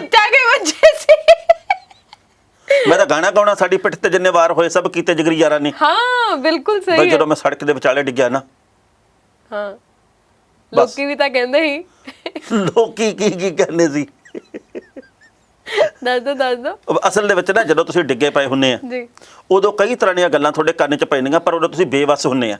ਨਾ ਤਾਂ ਖੜੇ ਹੋ ਸਕਦੇ ਆ, ਨਾ ਉੱਠ ਸਕਦੇ ਆ, ਲੋਕਾਂ ਨੇ ਤੁਹਾਨੂੰ ਉਠਾਉਣਾ ਹੁੰਦਾ ਜਦੋਂ ਤੁਸੀਂ ਸੜਕ ਦੇ ਵਿੱਚ ਹਾਦਸਾਗ੍ਰਸਤ ਹੋ ਜਾਓ। ਤੇ ਮੈਨੂੰ ਹੁਣ ਗੱਲਾਂ ਚੇਤੇ ਆਉਂਦੀਆਂ। ਇੱਕ ਜਣਾ ਕਹਿੰਦਾ ਉਹ ਅੰਨਿਆਂ ਵਾਂਗੂ ਆਉਂਦਾ ਸੀ ਸਾਲਾ ਉਹ ਜਿਹੜਾ ਮੂਹਰੋਂ ਆ ਗਿਆ। ਦੂਜਾ ਕਹਿੰਦਾ ਉਹ ਚੱਜ ਦੇ ਵਿਚਾਰ ਵਾਲਾ, ਇਹਦੇ ਸੱਟ ਭੈੜੀ ਲੱਗ ਗਈ ਆ। ਤੀਜਾ ਕਹਿੰਦਾ ਇਹ ਨਹੀਂ ਛੇਤੀ ਉੱਠਦਾ, ਉਹ ਇਹਨੂੰ ਪਾਣੀ ਪਿਓ, ਇਹਨੂੰ ਪਾਣੀ ਇਹਦੇ ਮੂੰਹ ਤੇ ਛਿੱਟੇ ਮਾਰ ਦਿਓ।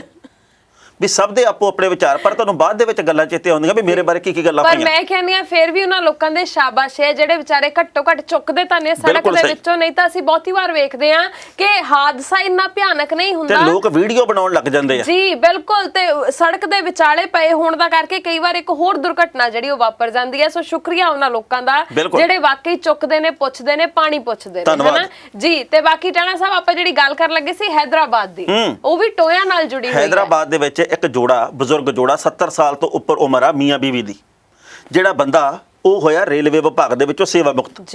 ਉਸ ਤੋਂ ਬਾਅਦ ਉਹ ਹੈਦਰਾਬਾਦ ਦੇ ਵਿੱਚ ਆ ਕੇ ਰਹਿਣ ਲੱਗ ਪਏ ਪਿਛਲੇ ਲੰਮੇ ਸਮੇਂ ਤੋਂ। ਪਰ ਉਹਨਾਂ ਨੇ ਦੇਖਿਆ ਵੀ ਸਾਡੇ ਇਸ ਮੁਹੱਲੇ ਦੇ ਵਿੱਚ, ਆਲੇ ਦੁਆਲੇ ਦੇ ਖੇਤਰ ਦੇ ਵਿੱਚ ਟੋਏ ਹੀ ਟੋਏ ਆ ਸੜਕਾਂ ਦੇ ਵਿਚਾਲੇ। ਉਸ ਬੰਦੇ ਨੇ ਕਈ ਵਾਰ ਸੰਬੰਧਿਤ ਵਿਭਾਗ ਤੱਕ ਪਹੁੰਚ ਕੀਤੀ ਵੀ ਭਾਈ ਸਾਡੇ ਮੁਹੱਲੇ 'ਚ ਸੜਕਾਂ ਬੰਨ, ਟੋਏ ਭਰੇ ਜਾਣ, ਪਰ ਕਿਸੇ ਨੇ ਬਾਤ ਨਹੀਂ ਪੁੱਛੀ। ਇਸ ਤੋਂ ਬਾਅਦ ਮੀਆਂ ਬੀਵੀ ਨੇ ਆਪਦੀ ਪੈਨਸ਼ਨ ਆ ਜਿਹੜੀ ਉਹ ਇਹਨਾਂ ਟੋਇਆਂ ਨੂੰ ਭਰਨ ਦੇ ਉੱਤੇ ਖਰਚ ਕਰਨੀ ਸ਼ੁਰੂ ਕਰਤੀ। ਇੱਕ ਦਹਾਕੇ ਤੋਂ ਵੱਧ ਸਮਾਂ ਹੋ ਗਿਆ ਇਹਨਾਂ ਨੂੰ ਟੋਆ ਭਰਦਿਆਂ, ਇੱਕ ਦਹਾਕੇ ਤੋਂ ਵੱਧ ਸਮਾਂ ਹੋ ਗਿਆ ਇਹਨਾਂ ਨੂੰ ਟੋਏ ਭਰਦਿਆਂ। ਮੀਆਂ ਬੀਵੀ ਨੇ ਸਾਰੇ ਮੁਲਾਜ਼ਮ ਨਾਲ ਲਾਏ ਵੇ ਆ, ਆਪਦੀ ਸਾਰੀ ਪੈਨਸ਼ਨ ਇਸ ਗੱਲ ਤੇ ਖਰਚ ਕਰ ਦਿੰਦੇ ਆ। ਹੁਣ ਤੱਕ 2030 ਤੋਂ ਵੱਧ ਟੋਏ ਇਹ ਭਰ ਚੁੱਕੇ ਆ। ਉਹ ਕਹਿੰਦੇ ਵੀ ਲੋਕਾਂ ਦੀਆਂ ਜ਼ਿੰਦਗੀਆਂ ਬਚਾਉਣੀਆਂ ਬਹੁਤ ਜ਼ਰੂਰੀ ਆ। ਜਿਨ੍ਹਾਂ ਨੂੰ ਚੁਣਿਆ ਉਹ ਤਾਂ ਬੇਗੈਰਤ ਆ, ਉਹ ਤਾਂ ਲਾਹਣਤੀ ਆ, ਪਰ ਅਸੀਂ ਮਨੁੱਖ ਹੋਣ ਦੇ ਨਾਤੇ ਚਾਹੁੰਦੇ ਆ ਵੀ ਲੋਕਾਂ ਦਾ ਹਾਦਸਾ ਨਾ ਵਾਪਰੇ। ਤੁਸੀਂ ਇਹ ਵੇਖੋ ਟਾਣਾ ਸਾਹਿਬ, ਇਹਦਾ ਇੱਕ ਪੱਖ ਹੋਰ ਆ, ਜੇਕਰ ਦੋਵੇਂ ਸੇਵਾ ਮੁਕਤ ਨੇ ਕਿਸੇ ਵੀ ਮਹਿਕਮੇ ਦੇ ਵਿੱਚ, ਇਹਦਾ ਮਤਲਬ ਇਹ ਆਪਣਾ ਕਰ ਵੀ ਦਿੰਦੇ ਹੋਣਗੇ, ਇਨਕਮ ਟੈਕਸ ਪੇ ਕਰਦੇ ਹੋਣਗੇ, ਤੇ ਇਹਨਾਂ ਨੂੰ ਉਹਦੇ ਬਦਲੇ 'ਚ ਕੀ ਮਿਲ ਰਿਹਾ? ਕੀ ਇਹਨਾਂ ਦਾ ਇਹ ਹੱਕ ਨਹੀਂ ਸੀ ਵੀ ਜੇਕਰ ਇਹ ਕਰ ਦੇ ਰਹੇ ਨੇ ਸਰਕਾਰਾਂ ਨੂੰ, ਤੇ ਫਿਰ ਉਸ ਕਰ ਦੇ ਜਿਹੜਾ ਸਹੀ ਵਰਤੋਂ ਕੀਤੀ ਜਾਂਦੀ, ਲੋਕਾਂ ਨੂੰ ਸਹੂਲਤ ਦਿੱਤੀ ਜਾਂਦੀ? ਇਹੀ ਗੱਲਾਂ ਕਰਕੇ ਬਹੁਤੇ ਲੋਕ ਜਿਹੜੇ ਨੇ ਉਹ ਟੈਕਸ ਦੇਣ ਤੋਂ ਭੱਜਦੇ ਨੇ, ਕਿਉਂਕਿ ਉਹਨਾਂ ਦਾ ਇਹ ਮੰਨਣਾ ਹੈ ਕਿ ਜਿਹੜੇ ਟੈਕਸ ਦੇ ਰਹੇ ਨੇ ਉਹਨਾਂ ਨੂੰ ਕੀ ਫਾਇਦਾ ਹੋ ਰਿਹਾ ਜਿਹੜਾ ਮੈਨੂੰ ਨਾ ਦੇ ਕੇ ਹੋਊਗਾ, ਹਨਾ? ਸੋ ਗੱਲ ਇਹ ਹੈ ਕਿ ਇਸ ਵੇਲੇ ਬੰਦੇ ਨੂੰ ਥੋੜਾ ਜਿਹਾ ਸੋਚਣਾ ਚਾਹੀਦਾ। ਸਾਡੀਆਂ ਸਰਕਾਰਾਂ ਤਾਂ ਪਤਾ ਨਹੀਂ ਸੌਂ ਹੀ ਜਾਂਦੀਆਂ ਟਾਣਾ ਸਾਹਿਬ, ਬਸ ਵੋਟਾਂ ਲੈਣ ਆਉਂਦੇ ਨੇ, ਉਸ ਤੋਂ ਬਾਅਦ ਪਤਾ ਨਹੀਂ ਕਿਹੜੀ ਕੁੰਭਕਰਨੀ ਨੀਂਦ ਸੌਂਦੇ ਨੇ। ਇਹਨਾਂ ਨੇ ਕੁੰਭਕਰਨ ਵੀ ਫੇਲ ਕਰ ਦਿੱਤਾ, ਸੁੱਤੇ ਰਹਿੰਦੇ ਨੇ, ਪਤਾ ਹੀ ਨਹੀਂ ਲੋਕ ਮਰ ਰਹੇ ਨੇ, ਜਿਉਂ ਰਹੇ ਨੇ, ਕੀ ਕਰ ਰਹੇ ਨੇ, ਕੀ ਨਹੀਂ ਕਰ ਰਹੇ। ਉਹ ਕਹਿੰਦੇ ਆਪੇ ਟੋਇਆ ਤੋਂ ਬਚ ਕੇ ਨਿਕਲੀ ਚੱਲੋ। ਜਦੋਂ ਸਾਰਾ ਕੁਝ ਵੇਚੀ ਜਾਂਦੇ ਆ, ਟੋਏ ਹੀ ਵੇਚ ਦਿਓ। ਸਹੀ ਗੱਲ ਹੈ, ਸੱਚੀ ਕਹਿ ਰਹੀਆਂ, ਦੁਆਵਾਂ ਹੀ ਮਿਲਣਗੀਆਂ। ਹਾਂ ਪਰ ਪਤਾ ਨਹੀਂ ਕਦੋਂ, ਖੈਰ ਅਸੀਂ ਵੀ ਉਹ ਜਿਹੜੀਆਂ ਬੰਬ ਨਾਲ ਵੀ ਨਾ ਟੁੱਟਣ ਸੜਕਾਂ, ਹਨਾ, ਇਦਾਂ ਦੀਆਂ ਗੱਲਾਂ ਸੁਣ ਪੱਕ ਗਏ ਟਾਣਾ ਸਾਹਿਬ। ਪਤਾ ਨਹੀਂ ਕਦੋਂ ਸਾਡੀਆਂ ਸੜਕਾਂ ਵਾਕਈ ਇੱਕਦਮ ਮਖਮਲੀ ਹੋਣਗੀਆਂ, ਲੋਕੀ ਜਿਹੜੇ ਵਿਚਾਰੇ ਸੁੱਖ ਦਾ ਸਾਹ ਲੈਣਗੇ। ਕਿਸੇ ਸਰਕਾਰ ਨੇ ਅੱਜ ਤਾਈਂ ਨਹੀਂ ਸੋਚਿਆ, ਪਤਾ ਨਹੀਂ ਕਦੋਂ ਦਿਨ ਆਉਣਗੇ ਜਦੋਂ ਵਾਕਈ ਮੁਹਾਂਦਰਾ ਪੰਜਾਬ ਦਾ ਬਦਲੂਗਾ। ਸੋ ਖੈਰ ਇਹਨਾਂ ਗੱਲਾਂ ਨਾਲ ਹੀ ਹੁਣ ਚੱਲੀਏ ਆਪਾਂ। ਜਾਣਦਾ ਹੋ ਗਿਆ ਵੇਲਾ ਜੀ, ਫਿਲਹਾਲ ਦੇ ਲਈ ਇਜਾਜ਼ਤ ਦਿਓ, ਪਰ ਆਪਣੀ ਪ੍ਰਤੀਕਿਰਿਆ ਜ਼ਰੂਰ ਸਾਡੇ ਤੇ ਪਹੁੰਚਾਇਓ। ਦੋਵਾਂ ਦੀ ਇਜਾਜ਼ਤ, ਸਤਿ ਸ਼੍ਰੀ ਅਕਾਲ। ਤੁਸੀਂ ਵੇਖਦੇ ਰਹੋ ਪ੍ਰਾਈਮ ਏਸ਼ੀਆ ਟੀਵੀ, ਤੁਹਾਡਾ ਆਪਣਾ ਤੁਹਾਡੇ ਲਈ। ਉਹ ਵੀ ਹਾਜ਼ਰ ਹੈ ਜੱਜ ਦਾ ਵਿਚਾਰ।